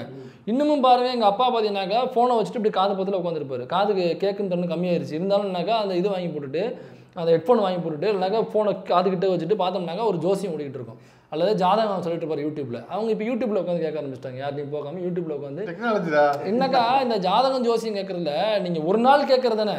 ஒரு நாள் இப்போ எனக்கு ஒரு நட்சத்திரம் இருக்குது, எனக்கு ஒரு ராசி இருக்குனாக்கா அதுக்கு ஒருத்தவங்க சொல்கிறான், அதை கேட்டுக்க போகிறீங்க. டெய்லி உட்காந்துக்கிட்டு அது எப்படி நீங்கள் எல்லா ராசி பலனையும் கேட்கும் பொழுது ஒருத்தன் ஒன்று சொல்லுவான். இல்லை, அதில் இன்னும் வந்து கொஞ்சம் ஆழ்ந்து பார்த்தோம்னு வச்சுங்களேன். இப்போ சனி பெயர்ச்சிக்கு வந்து ஒன்று சொல்லுவாங்க, இந்த பெயர்ச்சியால் இந்தந்த ராசிக்கு இந்த நட்சத்திரங்களுக்கு இப்படித்தான் இருக்கும் அப்படின்னு. அப்போ ஒரு சனி பெயர்ச்சிங்கிறது ஒரு 6 மாதம் ஆகுது அப்படின்னா அந்த 6 மாதத்துக்கு இப்படி தான் போகுதுன்னு சொல்லிட்டான். ரைட்டு. இப்போ தினமும் ஒன்று நடக்குதுல்ல, அப்போ தினமும் ஒரு மாறுபாடு சொல்கிறாங்களே, இப்போ இந்த 6 மாதம் கரெக்டாக தினமும் சொல்கிறது கரெக்டா? அதே தினராசி போலன்னு தனியாக வச்சிருக்கோமே தம்பி. என்ன நினச்சிருக்கீங்க, மராத்தான் ஒன்று இருக்குது, 50 டெஸ்ட் மேட்ச் இருக்குது, 50 ஓவர் மேட்ச் இருக்குது, 20 ஓவர் மேட்ச் இருக்குது, தனியாக இருக்குதுல்ல.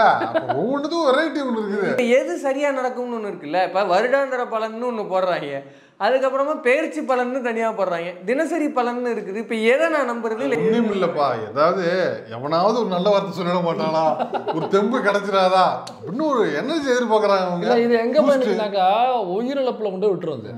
இப்போ எங்கள் வீட்டில் நானும் எங்கள் அண்ணன் 2 பேர் தான், வேறு அக்கா தங்கச்சி கிடையாது, நானும் அண்ணனும். அண்ணனுக்கு 6 வயசாக இருக்கும் பொழுது ஜோசியக்காரன் வந்து அப்பாவும் பிள்ளையும் ஒரே வீட்டில் இருந்தாக்கா அப்பாவுக்கு வந்து ஏதாவது ஆகிடும் அப்படின்னு சொல்லிட்டு, அதனால் 2 பேரும் முழிக்கும் போது ஒரே முகத்தில் பார்த்துக்கூடாது அப்படிங்கிறதுனால அப்புறம் என்ன பண்ணாங்க, எங்கள் அண்ணனை கொண்டு போய் எங்கள் ஆத்தா வீட்டில் விட்டாங்க, வடூரில். எங்கள் ஆத்தா வீட்டில் தான் வளர்ந்தாங்க. அப்போ வளரும்போது ஒரு நாள் அங்கேருந்து ஸ்கூல் பக்கத்தில் உள்ள ஸ்கூலில் ஒரு 2 கிலோமீட்டர் தள்ளி ஸ்கூலு, அந்த ஸ்கூலில் தான் படித்தான். அப்போ ஒரு நாள் போகும்பொழுது ஆக்சிடெண்ட்டில் எங்கள் அண்ணன் இறந்துட்டான். இப்போ அங்கே கொண்டு விட்டதுனால எங்கள் அண்ணன் இறந்துட்டான்.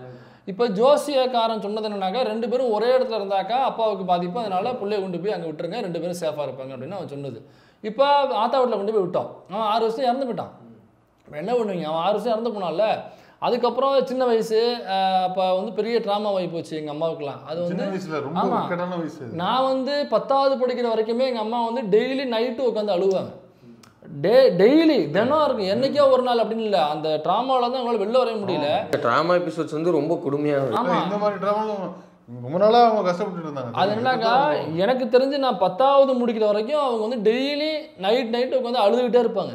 அந்த ஃபோட்டோ எடுத்து வச்சுப்பாங்க, அவங்க அந்த ஃபோட்டோட்ட பேசிக்கிட்டு அழுதுகிட்டே இருப்பாங்க.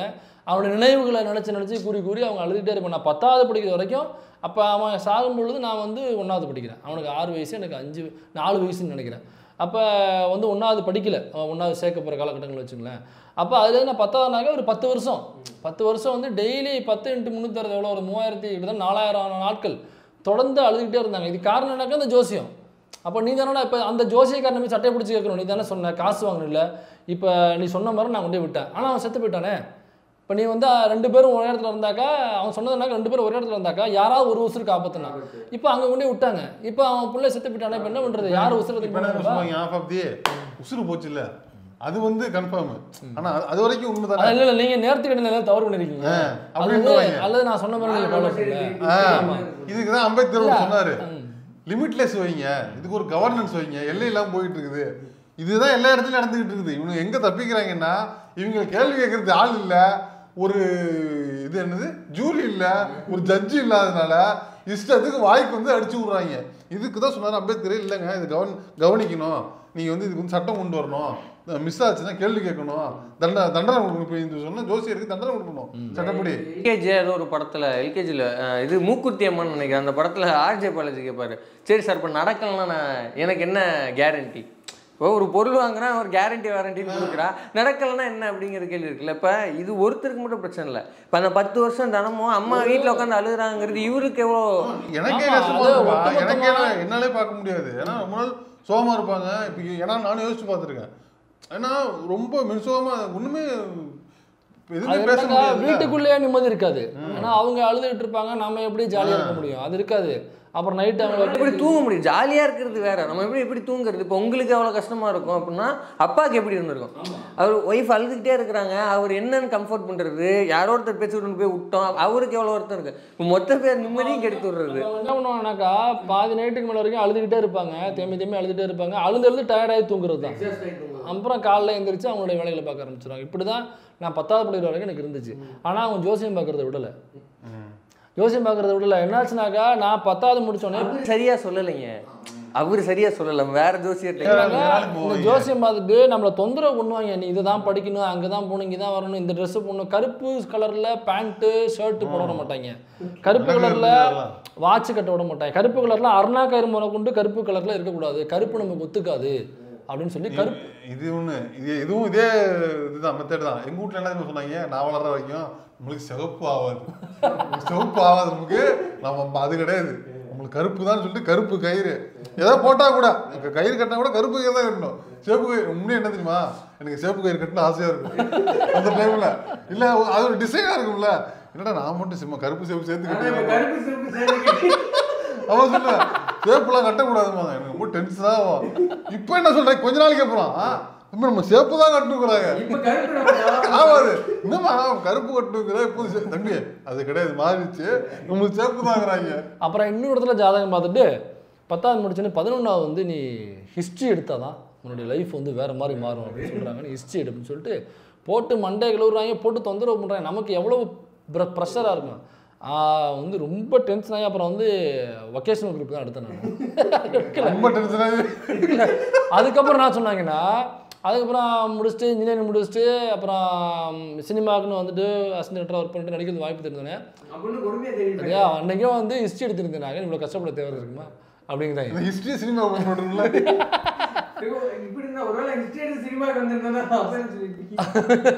அதனால அவங்க வந்து அந்த ஜாதகம் ஜோசியனால இங்கே ஒட்டுமொத்த குடும்பங்களும் வந்து நாசமாக போகுது. அப்புறம் அந்த மூட நம்பிக்கைகள்னால ஒட்டுமொத்தமாக கடவுளின் பெயரை சொல்லி பணத்தை வந்து இல்லாதவங்க கடன் வாங்கி செலவு பண்ணுவாங்க. ஆமாப்பா, எங்கள் வீட்டில் நிறைய நடக்குதுப்பா. மூட்டை சோறு திங்கிறதுக்கு காசு கிடையாது, ஆனால் மாதத்துக்கு 3000 ரூபாய்க்கு இல்லை 2000 ரூபாய்க்கு இதுக்கே காசு போகுது. அங்கே நான் ஜோசியம் பார்த்தேன், அந்த கோயிலுக்கு போனேன், இந்த கோயிலுக்கு போனேன், பொருளாதாரம் ரொம்ப போகுது. அதனால தான் வந்து இந்த மாதிரி திருவிழா, இந்த மாதிரி விழாக்கள் நடத்தி இது மூட நம்பிக்கை, இது கடவுளை வேண்டிக் கொண்டு செய்கிறது மட்டும் இல்லை, கடவுள் இல்லைன்னு சொன்னாலும் இந்த புண்ணு ஆறும், கடவுள் இல்லைன்னு சொல்லி செஞ்சாலும் எங்களுக்கு வழி கிடையாது, பெரியார் வாழ்கன்னு சொல்லிட்டு செஞ்சாலும் இந்த ஆணிப்படுக்கையில் இந்த முள்ளிய மேலே ஏறாது, அது சயின்ஸு. அதனால் வந்து இந்த விழாக்கள் அதனால தான் எடுக்கப்படுறது. தவிர இன்னும் சில பேர் என்ன கம்ப்ளைண்ட் பண்ணுறாங்கனாக்கா, அந்த போஸ்ட்டில் கமெண்ட்டில் அல்லது அவங்களே ஷேர் பண்ணி போட்டிருந்தது, நீங்கள் பண்ணிட்டு போயிடுறீங்க ப்ரோ, இதனால பிஜேபி உள்ளே வந்துடாதா, இது எவ்வளோ நெருக்கடி தெரியுமா அரசுக்கு நீங்கள் பண்ணுறீங்க, பிஜேபி உள்ளே வந்துடாதா ப்ரோ அப்படின்னாங்க. இதெல்லாம் எப்படிங்க சவுக்கு சங்கர் புரோக்கரேஜ் பார்த்து அண்ணாமலை பல்ட்டி குட்டிக்காரெல்லாம் அடிச்சு வராத பிஜேபி நம்ம நாத்திகர் விழா நடத்தல வருதா? இப்போ நாத்திகர் விழாங்கிறது கடவுள் மறுப்பு அப்படிங்கிறது ஒரு வகையில் பிஜேபி எதிர்ப்பும் கூட தான். அதில் கடவுள் மறுப்பு கோஷங்கள் மட்டும் இல்லை, ஆர்எஸ்எஸ்க்கு எதிரான கோஷங்களும் பிஜேபிக்கு எதிரான கோஷங்களும் எழுப்பப்படும். ஆர்ப்பணியத்துக்கு எதிரான கோஷமும் கூட இருந்துச்சு, எழுப்பப்படும். இப்போ அது மேட்ரு இல்லை. ஆனால் இந்த நாத்திகர் விழா அப்படிங்கிறது மக்கள் மனதில் உள்ள பிற்போக்குத்தனங்களை, மக்கள்கிட்ட உள்ள மூடநம்பிக்கைகளை ஒழிச்சிட்டோம்னாக்கா அது ஒரு வகையில் பார்ப்பனியத்துக்கு விழுகிற அடி. கோயிலில் வருமானத்தை கொண்டு போய் தட்டில் போடுறான்ல, அதில் ஒரு 4 பேர் வந்து காப்பாற்றி இந்த போய் கொண்டு வந்துட்டோம்னாக்கா பாப்பானுடைய சொத்தில் மண்ணில் வைக்கிறது சமம். நரேந்திர தாபோல்கர் என்ன பண்ணாங்க, மகாராஷ்டிரா முழுக்க மூடநம்பிக்கைகளுக்கு எதிரான பிரச்சாரம் மட்டும்தான் அவருடைய வேலை. அவர் கோரிக்கை ஒன்று தான், மூடநம்பிக்கைகளுக்கு எதிரான ஒரு சட்டத்தை நீங்கள் இயற்ற வேண்டும் மகாராஷ்டிரா சட்டமன்றத்தில் அப்படிங்கிறது அவருடைய கோரிக்கை. அப்போ அவர் மகாராஷ்டிரா முழுக்க அந்த பில்லி சூனியம் வைக்கிறது, அப்புறம் வந்து நரபலி கொடுக்கறது, அப்புறம் இந்த மாதிரி காவடி தூக்குதல், அப்புறம் காசை கொண்டு போய் இறைக்கிறது, இதுக்கு எதிராக இதெல்லாம் மூடநம்பிக்கை என்று சொல்லி பிரச்சாரம் பண்ணாப்புல. இதனால் அங்கே உள்ள பார்ப்பன கும்பல் என்ன பண்ணுச்சுனாக்கா, சனாதன் சன்ஸ்னு ஒரு அமைப்பு இருக்குது. இந்த சனாதன் சன்ஸ் அமைப்பு அவரை 1.5 கோடி காண்டோம், ஆமாம் 1.5 டன் காண்டோம் இருந்த அந்த சனாதன் சன்ஸ் இருக்குல்ல, அதுலேருந்து ஒரு 4 பேர் வெளியில் வந்து அவன் தான் வந்து நரேந்திர தாபோல்கரை சுட்டுக் கொள்கிறான், அவன் தான் கோவிந்த் சாரையும் சுட்டுக் கொள்கிறான், அவன் தான் கௌரி லங்கேஷையும் சுட்டுக் கொள்கிறான். அதே கூட்டத்துக்கு அட்டன் பண்ணுறவன்னா தொப்பி தாடி அவர் கூட பின்னாடி உட்காந்து இப்படி சொல்லுங்க அப்படி அந்த சனாதன் சன்ஸ் அமைப்பை சார்ந்தவன் தான் அவன், அந்த இவர் ஆதீனத்துக்கு பின்னாடி நின்றுவன். இந்த சனாதன் சன்ஸ்லேருந்து தான் 5-6 பேரை கைது பண்ணுறாங்க. நரேந்திர தாபோல்கர் முதற்கொண்டு இந்த சமூகத்துக்காக இயங்கினவங்கள கொன்னவங்க பட்டியலில் அவங்க இருக்காங்க. அப்போ அந்த அமைப்பினுடைய பேர் என்ன சொன்ன, சனாதன் சன்ஸ். இப்போ சனாதனத்தை வளர்க்கிற ஒரு அமைப்பு எதற்கு நரேந்திர தாபோல்கரை சுட்டுக் கொள்ளணும்? அவர் மூடநம்பிக்கைகளுக்கு எதிராக பிரச்சாரம் பண்ணவர். அது ஒரு பார்ப்பனர்களை பாதுகாக்கக்கூடிய அமைப்பு எதற்கு மூடநம்பிக்கைகளுக்கு எதிராக பிரச்சாரம் பண்ண முடியும் நரேந்திர தாபோல்கரை சுட்டுக் கொள்ளணும்? ஏன் சுட்டுக் கொள்ளணும்? ஏன்னா அது பார்ப்பனர்களுடைய சோத்துல மண்ணில் வைக்கிறது, பார்ப்பனியத்துல மண்ணில் வைக்கிறது, சனாதனத்துல கொள்ளையை தூக்கி வைக்கிறது. போர்ல ஜெயிக்கணும் தர்மபுரி கொண்டு போனா போதும் அப்படிங்கிறது தடுக்கிறது அது. அதனால இதனால பிஜேபி உள்ள வந்துடும். இது பிஜேபி உள்ள வருவதை தடுப்பதற்கான வேலை இது. இது வந்து இந்த கடவுள் ஆன்மீகம் பக்திங்கிறதெல்லாம் பிஜேபியோட கிரவுண்டு. அது அந்த கிரவுண்ட்லேருந்து ஆட்களை வெளியில் எடுத்து நம்ம கிரவுண்டுக்கு அவங்கள கொண்டு வரணும். அதுதான் வந்து பிஜேபி எதிர்ப்பதற்கான, வெறுமனே ஓட்டு போடும் போல எதிர்த்து வாக்களிக்கிறது மட்டும் இல்லை, களத்தை தயார்படுத்தணும். பிஜேபிக்கு எதிராக களத்தை கிரவுண்டை தயார்படுத்தணும். நான் முன்னத்திலேருந்து வைக்கிற குற்றச்சாட்டு என்னன்னாக்கா, பெரியார் அமைப்புகள் மீது களத்தில் அதிகமான ஒர்க் பண்ணணும். இதை வந்து நம்ம ஓட்டு போடுறோம், பிஜேபிக்கு பிரச்சாரம் பண்ணுறோம். அதை தாண்டி பெரியார் அமைப்புகள் வந்து கடவுள் மறுப்புலேருந்து இன்னும் மூடநம்பிக்கை எதிர்ப்புலேருந்து இப்படியாப்பட்ட பிரச்சாரங்களை, முற்போக்கு பிரச்சாரங்களை நம்ம அதிகப்படுத்தணும் அப்படின்னு சொல்லிட்டு நான் கோரிக்கை வச்சுட்டு இருந்தேன். இது வந்து 2 வருஷத்துக்கு முன்னாடி லாஸ்ட்டாக நடந்திருக்கு. அதுக்கப்புறம் இப்போ தான் நடக்குது. இடைப்பட்ட காலங்களில் நடக்கலை. திரும்ப தாப்பேத்தைக்கா வந்து கள்ளக்குறிச்சியில் நடத்துகிறாங்க. இப்போ ஜூன் 1ஆம் தேதியா 1ஆம் தேதி நினைக்கிறேன், ஜூன் 1ஆம் தேதி நம்ம ட்விட்டர் பேஜில் போடுறேன், வேணுங்கிறவங்க வந்து பார்த்துங்க இந்த போஸ்டரை. அவங்க வந்து இப்போ நடத்துகிறாங்க, அண்ணன் கோவை ராமகிருஷ்ணன் தலைமையில் திரும்ப நடத்துகிறாங்க. இது வந்து அதிகப்படுத்தணும்.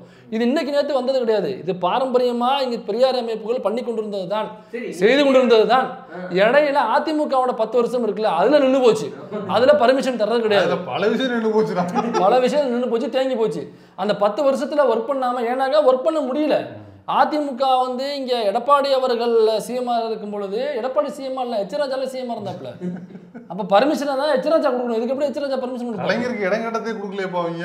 எவ்வளவு பெரிய கல் மனசு அவங்களுக்கு. கலைஞரை வந்து எவ்வளவு 50-70 வருஷம் வந்து அரசியல் பண்ணவர், அவருக்கு சமாதியில இடம் கொடுங்க, ஏன்னா கொடுக்க முடியாது, அது நம்ம கையில இல்லைங்க அப்படின்ட்டாப்ல.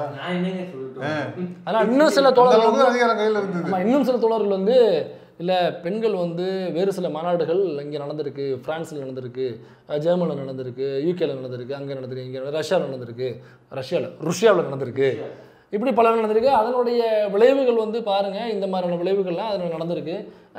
இந்த உழைப்பு சுண்டலுக்கு எதிராக இப்படி எப்படி நிறைய வந்து விளைவுகள் ஏற்பட்டிருக்கு. இதனால் ஏதாவது விளைவுகள் ஏற்படுமா, இதை எதற்கு நடத்த வேண்டும் அப்படின்னு அவங்க இந்த கேள்வி எழுப்புறாங்க. இதற்கு உங்களுடைய பதில்கள் என்ன?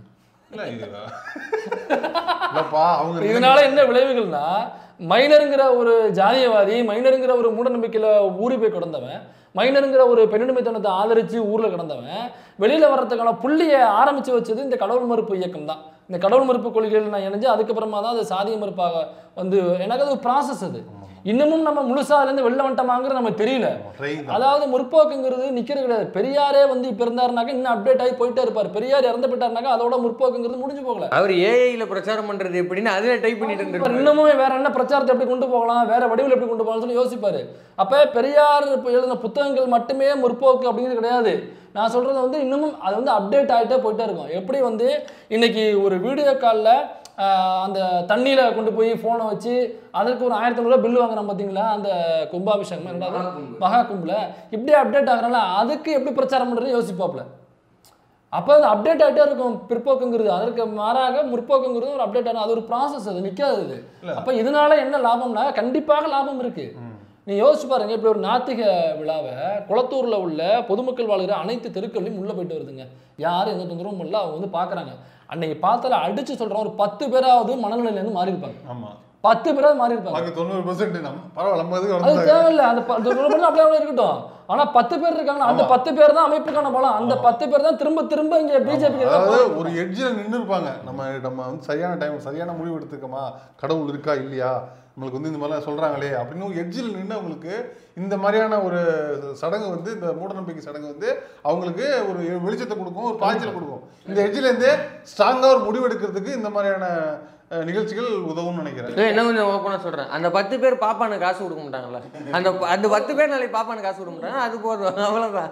அதுதான் வந்து வெற்றி. அதனால இதில் என்ன விளைவுகள் இருக்குன்னா, கண்டிப்பாக விளைவுகள் இருக்குது. அந்த விளைவுகளில் லாபம் அடைஞ்சவன், அந்த விளைவுகளால் நன்மை அடைஞ்சவன் நான் ஒருத்தவன். என்ன மாதிரி எத்தனை பேர் இருப்பாங்க இந்த மாதிரி ஒரு நாத்திகர் விழாவை பார்த்துட்டு பெரியார் அம்பேத்கர் மார்க்சியம் படிச்சவங்க எத்தனை பேர் இருப்பாங்க? இல்லை, இப்போ இதே மாதிரி தோழரோட விமர்சனம் இன்னொரு ஒரு சம்பவத்துக்கும் வந்தது. இப்போ என்னன்னா, இப்போ இது சமையலறைப்பு உடைப்பு போராட்டம் நடத்தினாங்க சமீபத்தில்.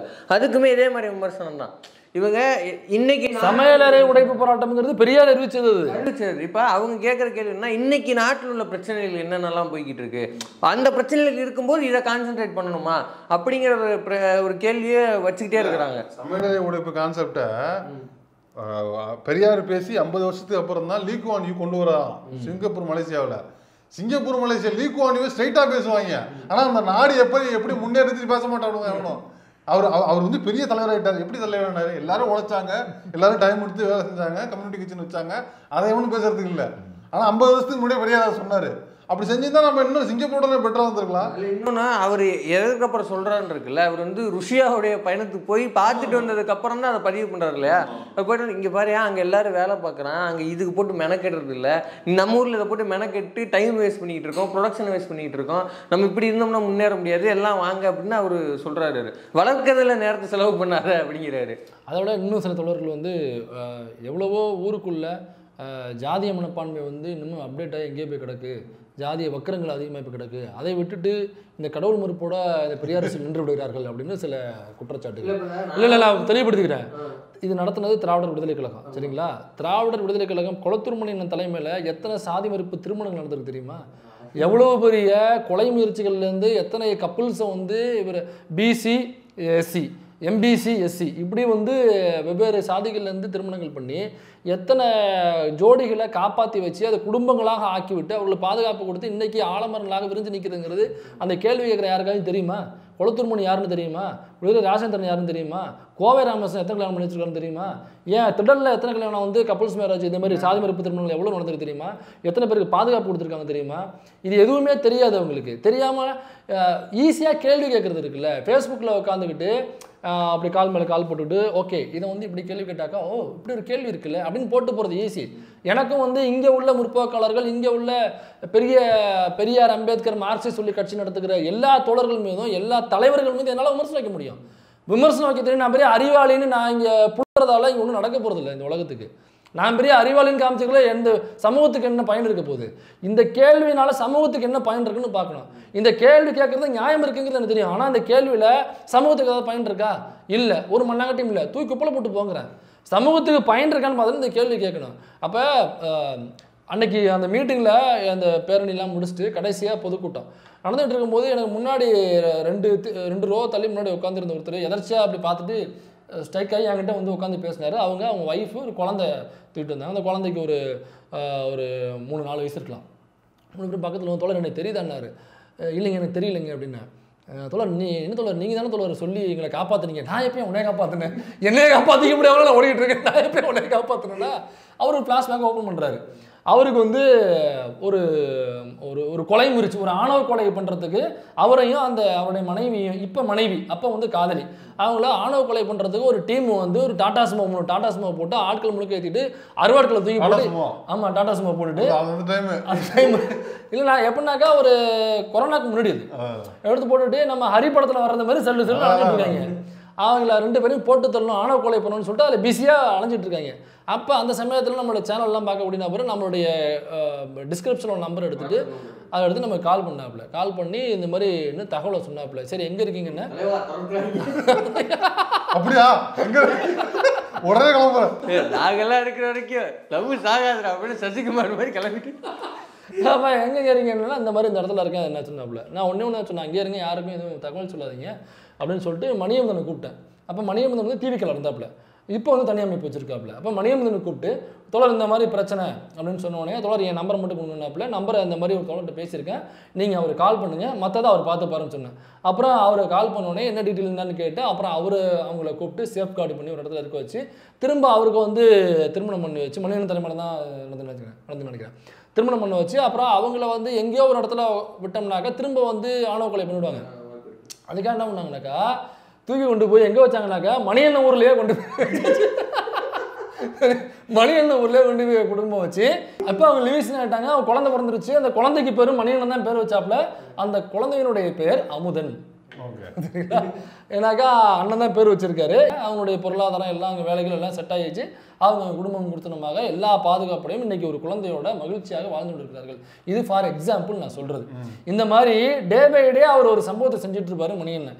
இந்த காதல் மறுப்பு திருமணங்கள் வரும்பொழுது அது எந்த சாதியாக இருந்தாலும் கொண்டு வாழ்ந்துருவாரு. அவங்க கல்யாணம் பண்ணுறதோடு இல்லாமல் பாதுகாப்பு கொடுத்து திரும்ப அவங்களுக்கு பொருளாதாரத்தை ஏற்படுத்தி கொடுக்கணும், ஏதோ ஒரு வேலையை ஏற்படுத்தி கொடுக்கணும், அவங்களுக்கு ஒரு பாதுகாப்பு கொடுக்கணும், எல்லாமே பண்ணி வச்சிருக்காரு. இப்போ அவங்கள இப்போ சாதி மறுப்பு திருமணம்ங்கிறது ஜாதி ஒழிப்புல எவ்வளோ பெரிய முக்கியமான காரணி அப்படிங்கிறது அம்பேத்கர் படித்தவங்களுக்கு புரியும். நீங்கள் அம்பேத்கர் படிக்காம சும்மாவே ஃபோட்டோ மட்டும் வச்சுக்கிட்டு இதனால் சாதி ஒழியுமா அப்படின்னு இதை நடத்துறது யாரு? மணியண்ணன் யார் என்ன பண்ணியிருக்காரு எதுவுமே தெரியாது. இது ஆக்சுவலாக இதை நடத்துறது எந்த அமைப்புனே யாருமே தெரியாது. கேள்விப்பட்டது யாருக்குமே தெரியாது. அவங்கள பொறுத்த வரைக்கும் பெரியார் அப்படின்னு பேசாது தீக்காதான். எங்க வீரமணி எங்கேயாவது உட்காந்துருக்க போட்டோ இருந்தா எடுத்து போட்டு அடி அப்படின்னு. கேள்வி கேட்கறது தப்புன்னு சொல்ல முடியுமான்னு தெரியல. கேள்வி கேட்கலாம், ஆனா அதே கேள்வி கேட்கறது இவ்வளவு நடந்திருக்குது, இது தெரிஞ்சுக்கிட்டு கேள்வி கேட்கலாம் நல்லா இருக்கும். இல்ல முதல்ல இது இல்ல டிவிக்காவை விட்டுருங்க, மணியனை விட்டுருங்க, இது யாரோ நடத்துறாங்க, XYZ யாரோ நடத்துறாங்க அப்படின்னாலுமே இந்த கேள்வி தவறு. இதனால சாதி ஒழியுமான்னு கேட்கறது எவ்வளவு பெரிய தவறான கேள்வி.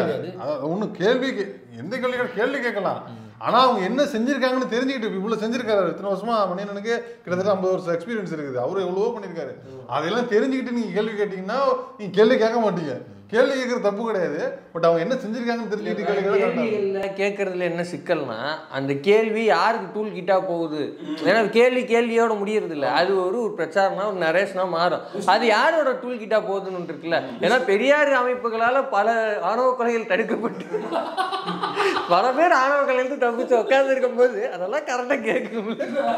விஷ்ணுபிரியா இறந்து போனாங்கல்ல அந்த கோகுல்ராஜ், அவர் மீது அந்த எஃப்ஐஆர் போடுறதுக்கு டிவிக்கா தான் வந்து போராட்டம் பண்ணுறாங்க. அவங்களும் விசிகாவும் தான் போராட்டம் பண்ணுது. மிகப்பெரிய போராட்டமாக ஃபஸ்ட்டு பண்ணுறாங்க, திரும்ப மிகப்பெரிய ஒரு பேரணி நடத்துகிறாங்க. அதுக்கப்புறம் தான் ஆக்ஷன் மூடுக்கே அரசாங்கம் நகருது. இப்படி அரசாங்கத்தின் பார்வைக்கு இதை நீ எடுக்கலைனாக்கா இதை நான் திரும்ப இன்னும் பெருசாக்குவேன், நான் ஊர் முழுக்க இந்த ஆளுங்கட்சியை நாரடிப்பேன், காவல்துறையினுடைய செயல்பாடுகளை மக்கள் மத்தியில் கொண்டு போய் சேர்ப்பேன், நீ நடவடிக்கை எடுக்கல, சாதி ரீதியாக செயல்பட்டு மக்கள்கிட்ட கொண்டு போய் சேர்ப்பேன் அப்படின்னாக்கா ஆளுங்கட்சிக்கு டவுசர் கிளியும். இப்போ இது செய்யறதுக்கு அமைப்புகள் வேணும்.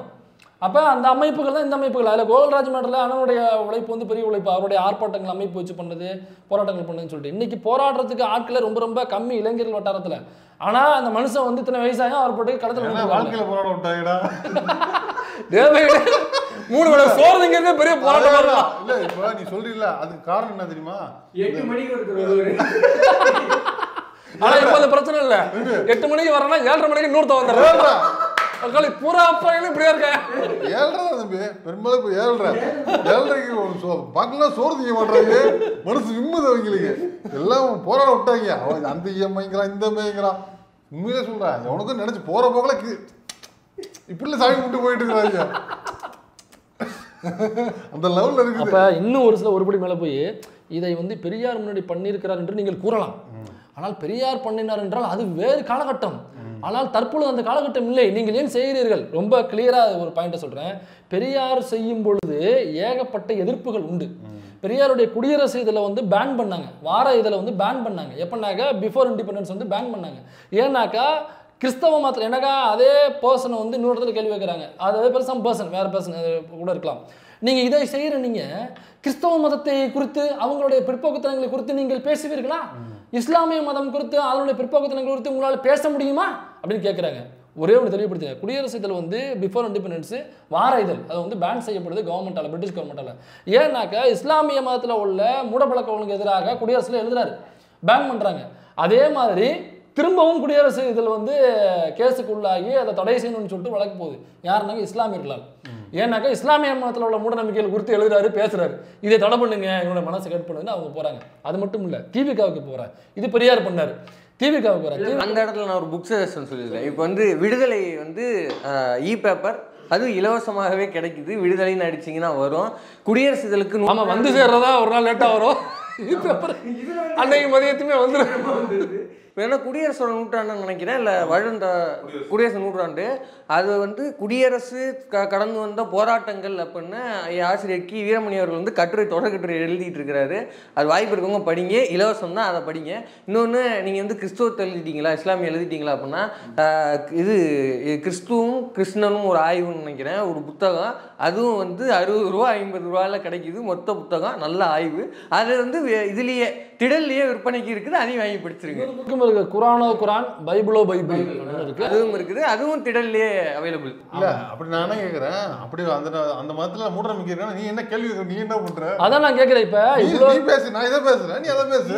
எனக்கா ஒரு கூட்டம் நடத்துறது சாதாரண விஷயம் இல்லை. அவ்வளோ எனக்கா அன்னைக்கு வந்தது கிட்டத்தட்ட ஆயிரக்கணக்கான கருஞ்சட்டைகளை கடவுள் மறுப்பு பேர்ல 1000 பேருக்கு மேல இருக்க வந்த கூட்டம். இது முக்கியமாக என்னக்கா பெண்களே முன்னிருந்து ஒரு கால் பண்ணாவோட அங்கே உள்ள தலைமையிலேருந்து பெண் தலைமைகள் அல்லது பெண் பொறுப்பாளர் தான் பண்ணுவாங்க. ஃபுல் அண்ட் ஃபுல்லாக வந்து பெண்கள் மட்டுமே நடத்தினது இது. அப்போ முழுக்க முழுக்க அதில் உள்ள மகளிர் அணியால் ஒரு 1000 பேரை திரட்ட முடியுது அந்த இடத்துல. ஒரு மிகப்பெரிய ஒரு மேடை போட்டு அங்கே வந்து நாத்திகம் குறித்து பேச முடியுது. அவங்க வந்து ஒரு பேரணியை வந்து ஊர் முழுக்க நடத்த முடியுது. இது எவ்வளோ பெரிய விஷயம், பெண்களே முன்னின்று நடத்துவதுங்கிறது. ஏன் தெரியுமா? இது எடப்பாடி ஆட்சி இல்லை. ஏதாவது இப்போ ஒன்றும் இல்லை, அந்த கூட்டத்தில் ஏதாவது சலசலப்பு இருந்ததுன்னா ஏன்னா வந்து பிரச்சனை பண்ண தலைமையில தங்கி தூக்கி உள்ள போட்டுருவாங்க. ஆனால் போனாச்சு அதெல்லாம் பண்ண முடியாது.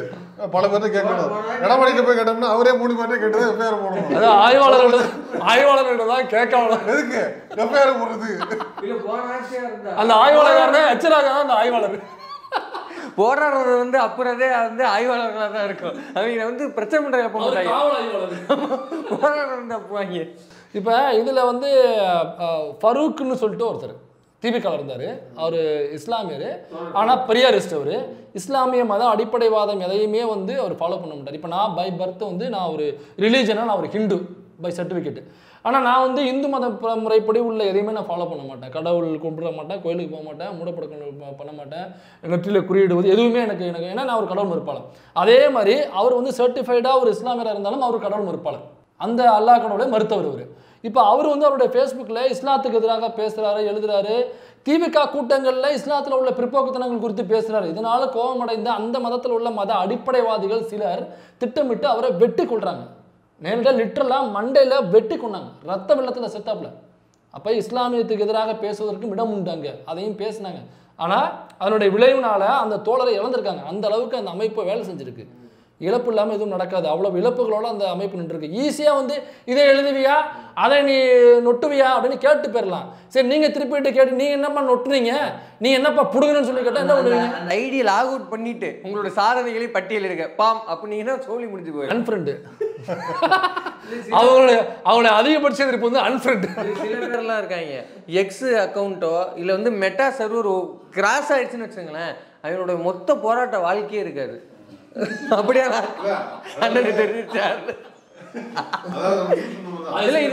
ஆமா, பேராக்கள். இதுல வந்து இது நல்ல எக்ஸாம்பிளும் கூட. நாத்திக பேனாவுக்கு என்னன்னாக்கா அம்பேத்கரையும் தெரியாது, பெரியாரையும் தெரியாது, மார்க்ஸும் தெரியாது, டான்ஸும் தெரியாது, டான்ஸும் தெரியாது.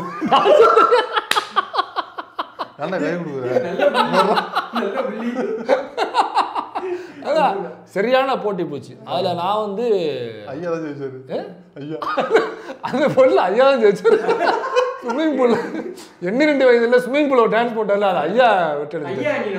ஆமாம், ஐயா இறங்குற வரைக்கும் நான் வந்து நம்ம சிந்தனை உள்ள ஒரு தோழர் உள்ள போட்டியில் இருந்தேன் களத்தில்.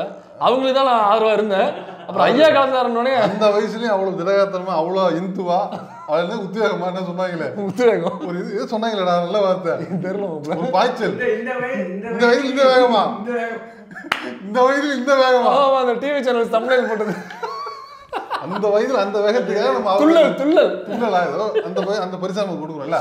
இந்த விஷயத்துல நல்ல எக்ஸாம்பிள் எதுக்கு அப்படின்னா, நாத்திக பிரச்சாரம் ஏன் வேணும் அப்படிங்கிறதுக்கு நல்ல எக்ஸாம்பிள். நாத்திக பிரச்சாரத்துல ஒரு பயனுமே இல்லைன்னா ஏன் அவரை வெட்டி கொள்றாங்க? இப்போ நீங்க கண்டுபிடிங்க. இல்லை, இப்போ நான் கண்டுபிடிக்கிறீங்க. இல்லை, இது புளு சட்டை மாதிரி தான் சொல்லுவாங்களா, முன்னாடி உள்ள எப்போதும் உள்ளதுதான். என்னன்னா ஆமாமா, அதாவது சிகரெட்டு உடம்பு கெடுதலாம், ட்ரிபிள் பை சிகரெட் நல்லது, சிசர் வந்து கோல்டு பிளேக் நல்லது இல்ல, திங்ஸ் நல்லது இல்லைன்னு தனித்தனியா சொல்ல முடியாது. புகைப்படத்தில் கெட்டதுன்னா அது எல்லாத்துக்கும் தான். 555 கெட்டது, கோல்டு பிளேக் கெட்டது, சிசர் கெட்டதுன்னு தனித்தனியாலும் சொல்ல முடியாது. கடவுள் மறுப்புங்கிறது எல்லா கடவுளுக்கும் சேர்த்துதான். அதே அதனால அவரே கடவுள் இல்லைன்னு சொன்னாரே தவிர ராமர் கடவுள் இல்லை, அல்லாஹ் கடவுள் உண்டு, இயேசு கடவுள் உண்டுலாம் சொல்லல அவரு. கடவுள் இல்லைன்னா ஒட்டுமொத்தமா கடவுள் இல்லைன்னு தான் சொன்னாரு அவரு. ஆலூர் சனாசனை வந்து நம்ம கூட்டத்துல பேசுனது அது ரொம்ப முக்கியமான பாயிண்ட். அவர் வந்து இஸ்லாத்தை மறுக்கவே இல்லையா, இஸ்லாத்துக்கு மாறுங்கன்னு சொன்னாரு. ஆனா அதே மார்க்கத்துக்கு போடுற மேடைகள்ல போய் உட்காந்து இந்த விஷயத்தை நீங்க தவிர்க்கலாம்லன்னு பாடம் எடுத்ததாங்க தான். அந்த தைரியம் நம்ம யாருக்கு வராது, அது அவருக்கு தான் உண்டு. அவருடைய பேச்சுக்கள் எல்லாமே தொகுத்து இருக்குது. இன்னுமே இஸ்லாமிய மேடைகள்ல அவரு பேசுறது, இஸ்லாத்தை எதிர்த்து பேசுறது எல்லாமே அவங்க மேடையில் பேசியிருக்கிறாரு அவரு அப்படின்னா அதையும் அவரை கோட் பண்ணாரு. ஆமா, இதுல முன்னாடி பெரியார் பண்ணாருனாக்க அந்த காலகட்டம் மாரி இப்போ தேவைன்னு சொல்லி கேட்குறாங்கல்ல. இப்போ முன்னாடி பண்ணும்பொழுது பெரியாருக்கு வந்து அவ்வளவு நெருக்கடிகள் உண்டு. இப்போ 2025 அவ்வளோ நெருக்கடிகள் இருக்குது நமக்கு. கருப்பர் கூட்டம்ங்கிற ஒரு சேனல் வந்து ஒரு வீடியோ போட முடியல. இப்போ நாம் ஒரு வீடியோ போட்டோம் சிதம்பரம் நடராஜனுக்கு, அதுவே போட முடியல. அப்போ பெரியார் வாழ்ந்த காலகட்டங்களை யோசிச்சு பாருங்க. 1925ல் 1930ஸ்ல 1940ஸ்ல எவ்வளவு எதிர்ப்புகள் இருந்திருக்கும். ராஜகோபாலாச்சாரியார் பீமனராக வச்சுக்கிட்டு கூட்டம் நடத்துறதுக்கு எவ்வளவு தடங்கள் இருக்கும். ஆமாம், ஏன்னாக்கா அந்த பீரியடில் வந்து ஒட்டுமொத்தமாக அமைச்சரவையில் பெரும்பான்மையாக உட்கார்ந்துருந்தது பிராமின்ஸ் பார்ப்பனர்கள் தான். அன்னைக்கு ராஜகோபாலாச்சாரியால் சிஎமாக முடியும். அவருக்கு கீழே ஒரு 10 அமைச்சர்ல 6 அமைச்சர் வந்து பார்ப்பனர்களை போட முடியும். இவ்வாறு இருந்த காலகட்டங்களில் இப்போ பார்ப்பனிய ஆதிக்கம் எந்த அளவுக்கு இருக்கும். இப்போ கலைஞர் வரும்பொழுது சிஎம் ஆகுறாரு. வந்து தமிழ் மொழிக்கு முக்கியத்துவம் கொடுக்குறாரு. தமிழ் வழி கல்விக்கு முக்கியத்துவம் கொடுத்து தமிழில் யார் தமிழை வந்து மொழியாக வைத்து யார் படித்து வர்றாங்களோ அவங்களுக்கு வேலையில் முன்னுரிமை அப்படின்னு ஏன் கொடுத்தாருன்னா, அதற்கு முன்னாடி வந்து பார்ப்பனர்கள் தான் மேலே உட்காந்துருக்காங்க எல்லாரும். அவங்க எல்லாருமே என்னன்னாக்கா அந்த தமிழை பிடிக்காதவங்க, அதனால ஆங்கில வழி கல்வி தான் அதிகமாக படிப்பாங்க. இப்போ படித்து மேலே உட்காந்துருக்காங்க. அவங்கள எப்படி காலி பண்ணுறதுனா தமிழ் வழி கல்விக்கு முன்னுரிமை கொடுப்பதன் மூலமாக எல்லாரையும் மேல் பதவிக்கு அனுப்பி நம்மளால அனுப்பிச்சிடலாம். சரியா? இப்படி தான் வந்து கொஞ்சம் கொஞ்சமாக காலி பண்ணி இன்னைக்கு வந்து பார்ப்பனாதிக்கம் தமிழ்நாட்டுக்குள்ள இல்லாததுக்கு காரணம் இது மிக முக்கியமான, இதெல்லாம் வந்து பேஸ்மெண்ட்டாக போட்டது இது. அப்போ அந்த காலத்தில் அப்புறம் எவ்வளோ எதிர்ப்பு இருந்திருக்கும் பெரியாருக்கு, இருந்திருக்கும்ல. அப்போ அந்த காலத்தில் உள்ள எதிர்ப்புலேயே அவர் அவ்வளோ செஞ்சுருக்காரு. அப்போ எதிர்ப்பே வரக்கூடாதுல்ல. அப்போ இப்போயே எதிர்ப்பு வருது. அப்போ அந்த காலகட்டத்தில் உள்ளது மாதிரி இந்த காலகட்டத்திலையும் இது இருக்குது. இந்த பிற்போக்குத்தனங்களை ஃபாலோ பண்ணுறவங்க இருக்காங்க. இந்த பிற்போக்குத்தனங்கள் எதிராக பேசும் பொழுது இந்த மாதிரி முற்போக்காக பேசக்கூடியவர்களே இதுக்கு எதிராக பேசக்கூடிய மனநிலை இருக்காங்கனாக்கா, பிற்போக்காகவே பிறந்து வளர்ந்த இந்த மூடநம்பிக்கையில் ஊறி போன எங்கள் அம்மா அப்பா மாதிரி இன்னமும் எத்தனையோ பேர் இளைய தலைமுறைகள் இருப்பாங்கல்ல. நமக்கு தெரிஞ்ச எவ்வளோ பேர் இருக்காங்கல்ல. கோயிலுக்கு போகிறது நம்ம ஃப்ரெண்டே ஒருத்தன் இருக்கானே, அவனாக்கா இதான் அந்த ஸ்டேட்டஸ் வைப்பான், இதை நீங்கள் சொல்லலை என்றால் உங்களை வந்து தண்டிப்பாருலாம் போடுவாங்கல்ல. சொன்னால அம்மா அப்பா மாதிரி அதோட மோசமா இருக்காங்க. ஏன் சக வயசு என்னுடைய ஃப்ரெண்டு என் கூட படிச்சேன் இன்னமும் அப்படி தான் இருக்கான். இன்னமும் அதை உனக்கு தெரியுமா, நாங்க இதெல்லாம் பேசுறதுனால எங்களோட பேச தெரியும் பேசுறதே இல்லை. நிப்பாட்டிட்டான். பலருக்கு நடந்திருக்கும். அதாவது அந்த சிவலிங்கம் மாதிரி இருக்கும், ஒரு அனிமேஷன் அப்படி கை வச்சுட்டு பொண்ணு நடிக்கும், அது இதுதான் வந்து அவனுடைய டிபியாகவும் டெய்லி அதில் தான் குட் மார்னிங்கும் போட்டு ஸ்டேட்டஸ்லையும் வைக்கக்கூடிய ஒரு ஆள் அவன். ஐயா வந்து இதே ஷேர் செய்தாலும் உங்களுக்கு நல்லது நடக்கும் அப்படின்றத இன்னமும் ஷேர் பண்ணிட்டு இருக்கக்கூடிய ஒரு ஆள் அவன். இப்போ இந்த அளவுக்கு இருக்க நம்ம தெரிஞ்சே எவ்வளோனாக்கா நீ யோசிச்சு பாருங்க, இன்னும் கிராமத்தில் எவ்வளவு இருக்கும், எவ்வளவு மூட நம்பிக்கைகளை. ஏங்க நரபலி கொடுக்கறதுக்கு இதே தமிழ்நாட்டில் போலீஸ் போய் மீட்கலையா சில வருடங்களுக்கு முன்னாடி? கோவிட் டைம்ல ஒரு ப்ரொஃபஸர் 2 பேருமே இணையர்கள் 2 பேருமே ப்ரொஃபஸர் நினைக்கிறேன். அவங்க வந்து இந்த ப்ராக்டிஸ் இது பண்ணி பெத்த பொண்ணுங்க வந்து இது பண்ணாங்க. அப்போ கோவிட் டைம்ல அது பெருசா பேசப்பட்டது. அதெல்லாமே நான் படிச்சவனே இப்படி பண்றான், அவர் என்ன பண்ண முடியும்? அதனால இது வந்து இன்னமும் இருந்து கொண்டு தான் இருக்கிறது. அதனால இந்த கேள்விகளை வைக்கக்கூடியவங்க இது ஏதோ அதே மூடப்பழக்க வழக்கத்தை இவங்களும் ஃபாலோ பண்றாங்கன்னு அர்த்தம் கிடையாது. இந்த மூடப்பழக்க வழக்கங்கள் இது வந்து கடவுளின் பெயரை சொல்லி நீங்கள் செய்வதனால் அவர்களுக்கு வலிக்காது என்று அர்த்தம் கிடையாது. கடவுள் இல்லை என்று சொல்லிக்கொண்டு கருப்பு சட்டையை போட்டுக்கொண்டு பெரியார் வாழ்க என்று சொல்லிக்கொண்டு குத்தினாலும் எனக்கும் அப்படித்தான் இருக்கும். அதனால இது ஒரு மூட நம்பிக்கை. இதன்பால் எந்த விளைவுகளும் உங்கள் வாழ்க்கையில மாறாது. நீங்க உழைச்சா உங்களுக்கு காசு வரும், அதனால முடிஞ்ச அளவுக்கு உழைங்க, உங்களுடைய காசை கொண்டு போய் இதில் விரயம் பண்ணாதீங்க அப்படின்னு எக்ஸ்போஸ் பண்ற ஒரு நிகழ்வு தான் இது. அனிலார் ஸ்டைல்ல சொல்லணும்னா மூட நம்பிக்கை அப்படிதான் சொல்ல. இன்னொன்னு என்னன்னா எல்லாம் கரெக்ட் தான். அந்த கூட்டம் நடந்ததுல கூட்டமோ அந்த வீடியோ வெளியாகும் போது கூட ஒரு சேர்ந்த ரைட்டப் வெளியாக இருந்துச்சுன்னா இந்த பிரச்சனை இருந்திருக்காது. இது வந்து வெறும் வீடியோவா இருந்தது, வெறும் நியூஸா இருந்தது. அந்த அந்த மாநாட்டுக்கான நோக்கம், அந்த விழாவுக்கான நோக்கம் என்னன்னு சொல்லி பரப்பப்பட்டுச்சுன்னா மேபி இந்த சலசலப்புகள் கொஞ்சம் கம்மியாக. ரொம்ப சிம்பிள்ண்ணே. இப்போ அது முடிஞ்சோடனே வந்து கண்டிப்பாக பொதுக்கூட்டம் நடந்திருக்கும். அந்த வீடியோவை சேர்த்து பார்த்துட்டு கருத்து போட்டுருங்க.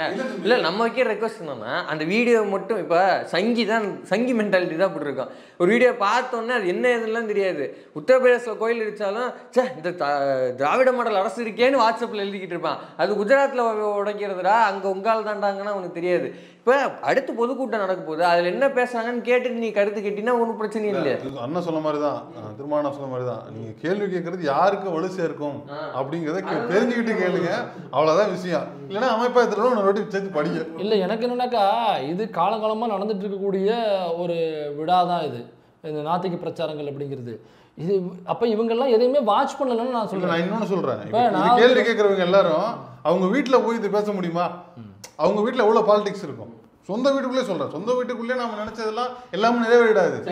எல்லாருக்கும் அவ்வளவு பெரிய பாலிடிக்ஸ் பண்ணணும், லாபி பண்ணணும், எல்லாத்தையும் பண்ணி தான் நமக்கு ஒரு சின்ன காரியம் நிறைவேற்றுறதுக்கு கூட நம்ம வந்து லாபி பண்ணி ஆகணும், பாலிடிக்ஸ் பண்ணி ஆகணும். நீங்க வெளியில ஓப்பனா எழுதுறீங்களா, அந்த மாதிரி ஒரு பாலிடிக்ஸ் வீட்டுக்குள்ள பண்ண முடியுமா? பண்ண முடியாது. அது லேட் ஆகும், லாபி பண்ணணும், அவ்வளவு விஷயம் இருக்குது அதுல. இல்ல இப்ப இந்த தத்துவ விசாரணைகள்ல இப்ப நம்ம சகத்தோட உரையாடுறோம், நம்ம கருத்து முன்வைக்கிறோம், ஓகே. இப்ப இந்த தத்துவ விசாரணைங்கிற அடிப்படையில கூட நம்ம தோழர்களோட தான் நம்ம முட்டிக்கிட்டு இருக்கான், சுத்தி சுத்தி நம்ம தான் பேசிக்கிறோம். இந்த புரட்சி பண்ண போறேன்னு புதுசா வந்திருக்காங்க இல்ல, தாவே கவிங்க ரோலே இல்லையே, தம்பிங்களோட ரோல் இல்லை இதுல, இவங்களோட ரோலுமே இல்லையே. இப்ப இவங்க என்னதான் ஐடியாவில் இருக்காங்க இதுல? என்னக்கா, இது ஒரு சங்கி பார்த்துட்டு ஒரு பிஜேபிக்காரன் பார்த்துட்டு இதுக்கு எதிராக எவனுமே எழுதல, எவனுமே பேசவும் இல்லை. அதான் சொல்றேன்ல, அவங்க எவனுமே பேசலையா, வேற மாதிரி எடுத்துக்கிட்டாங்க.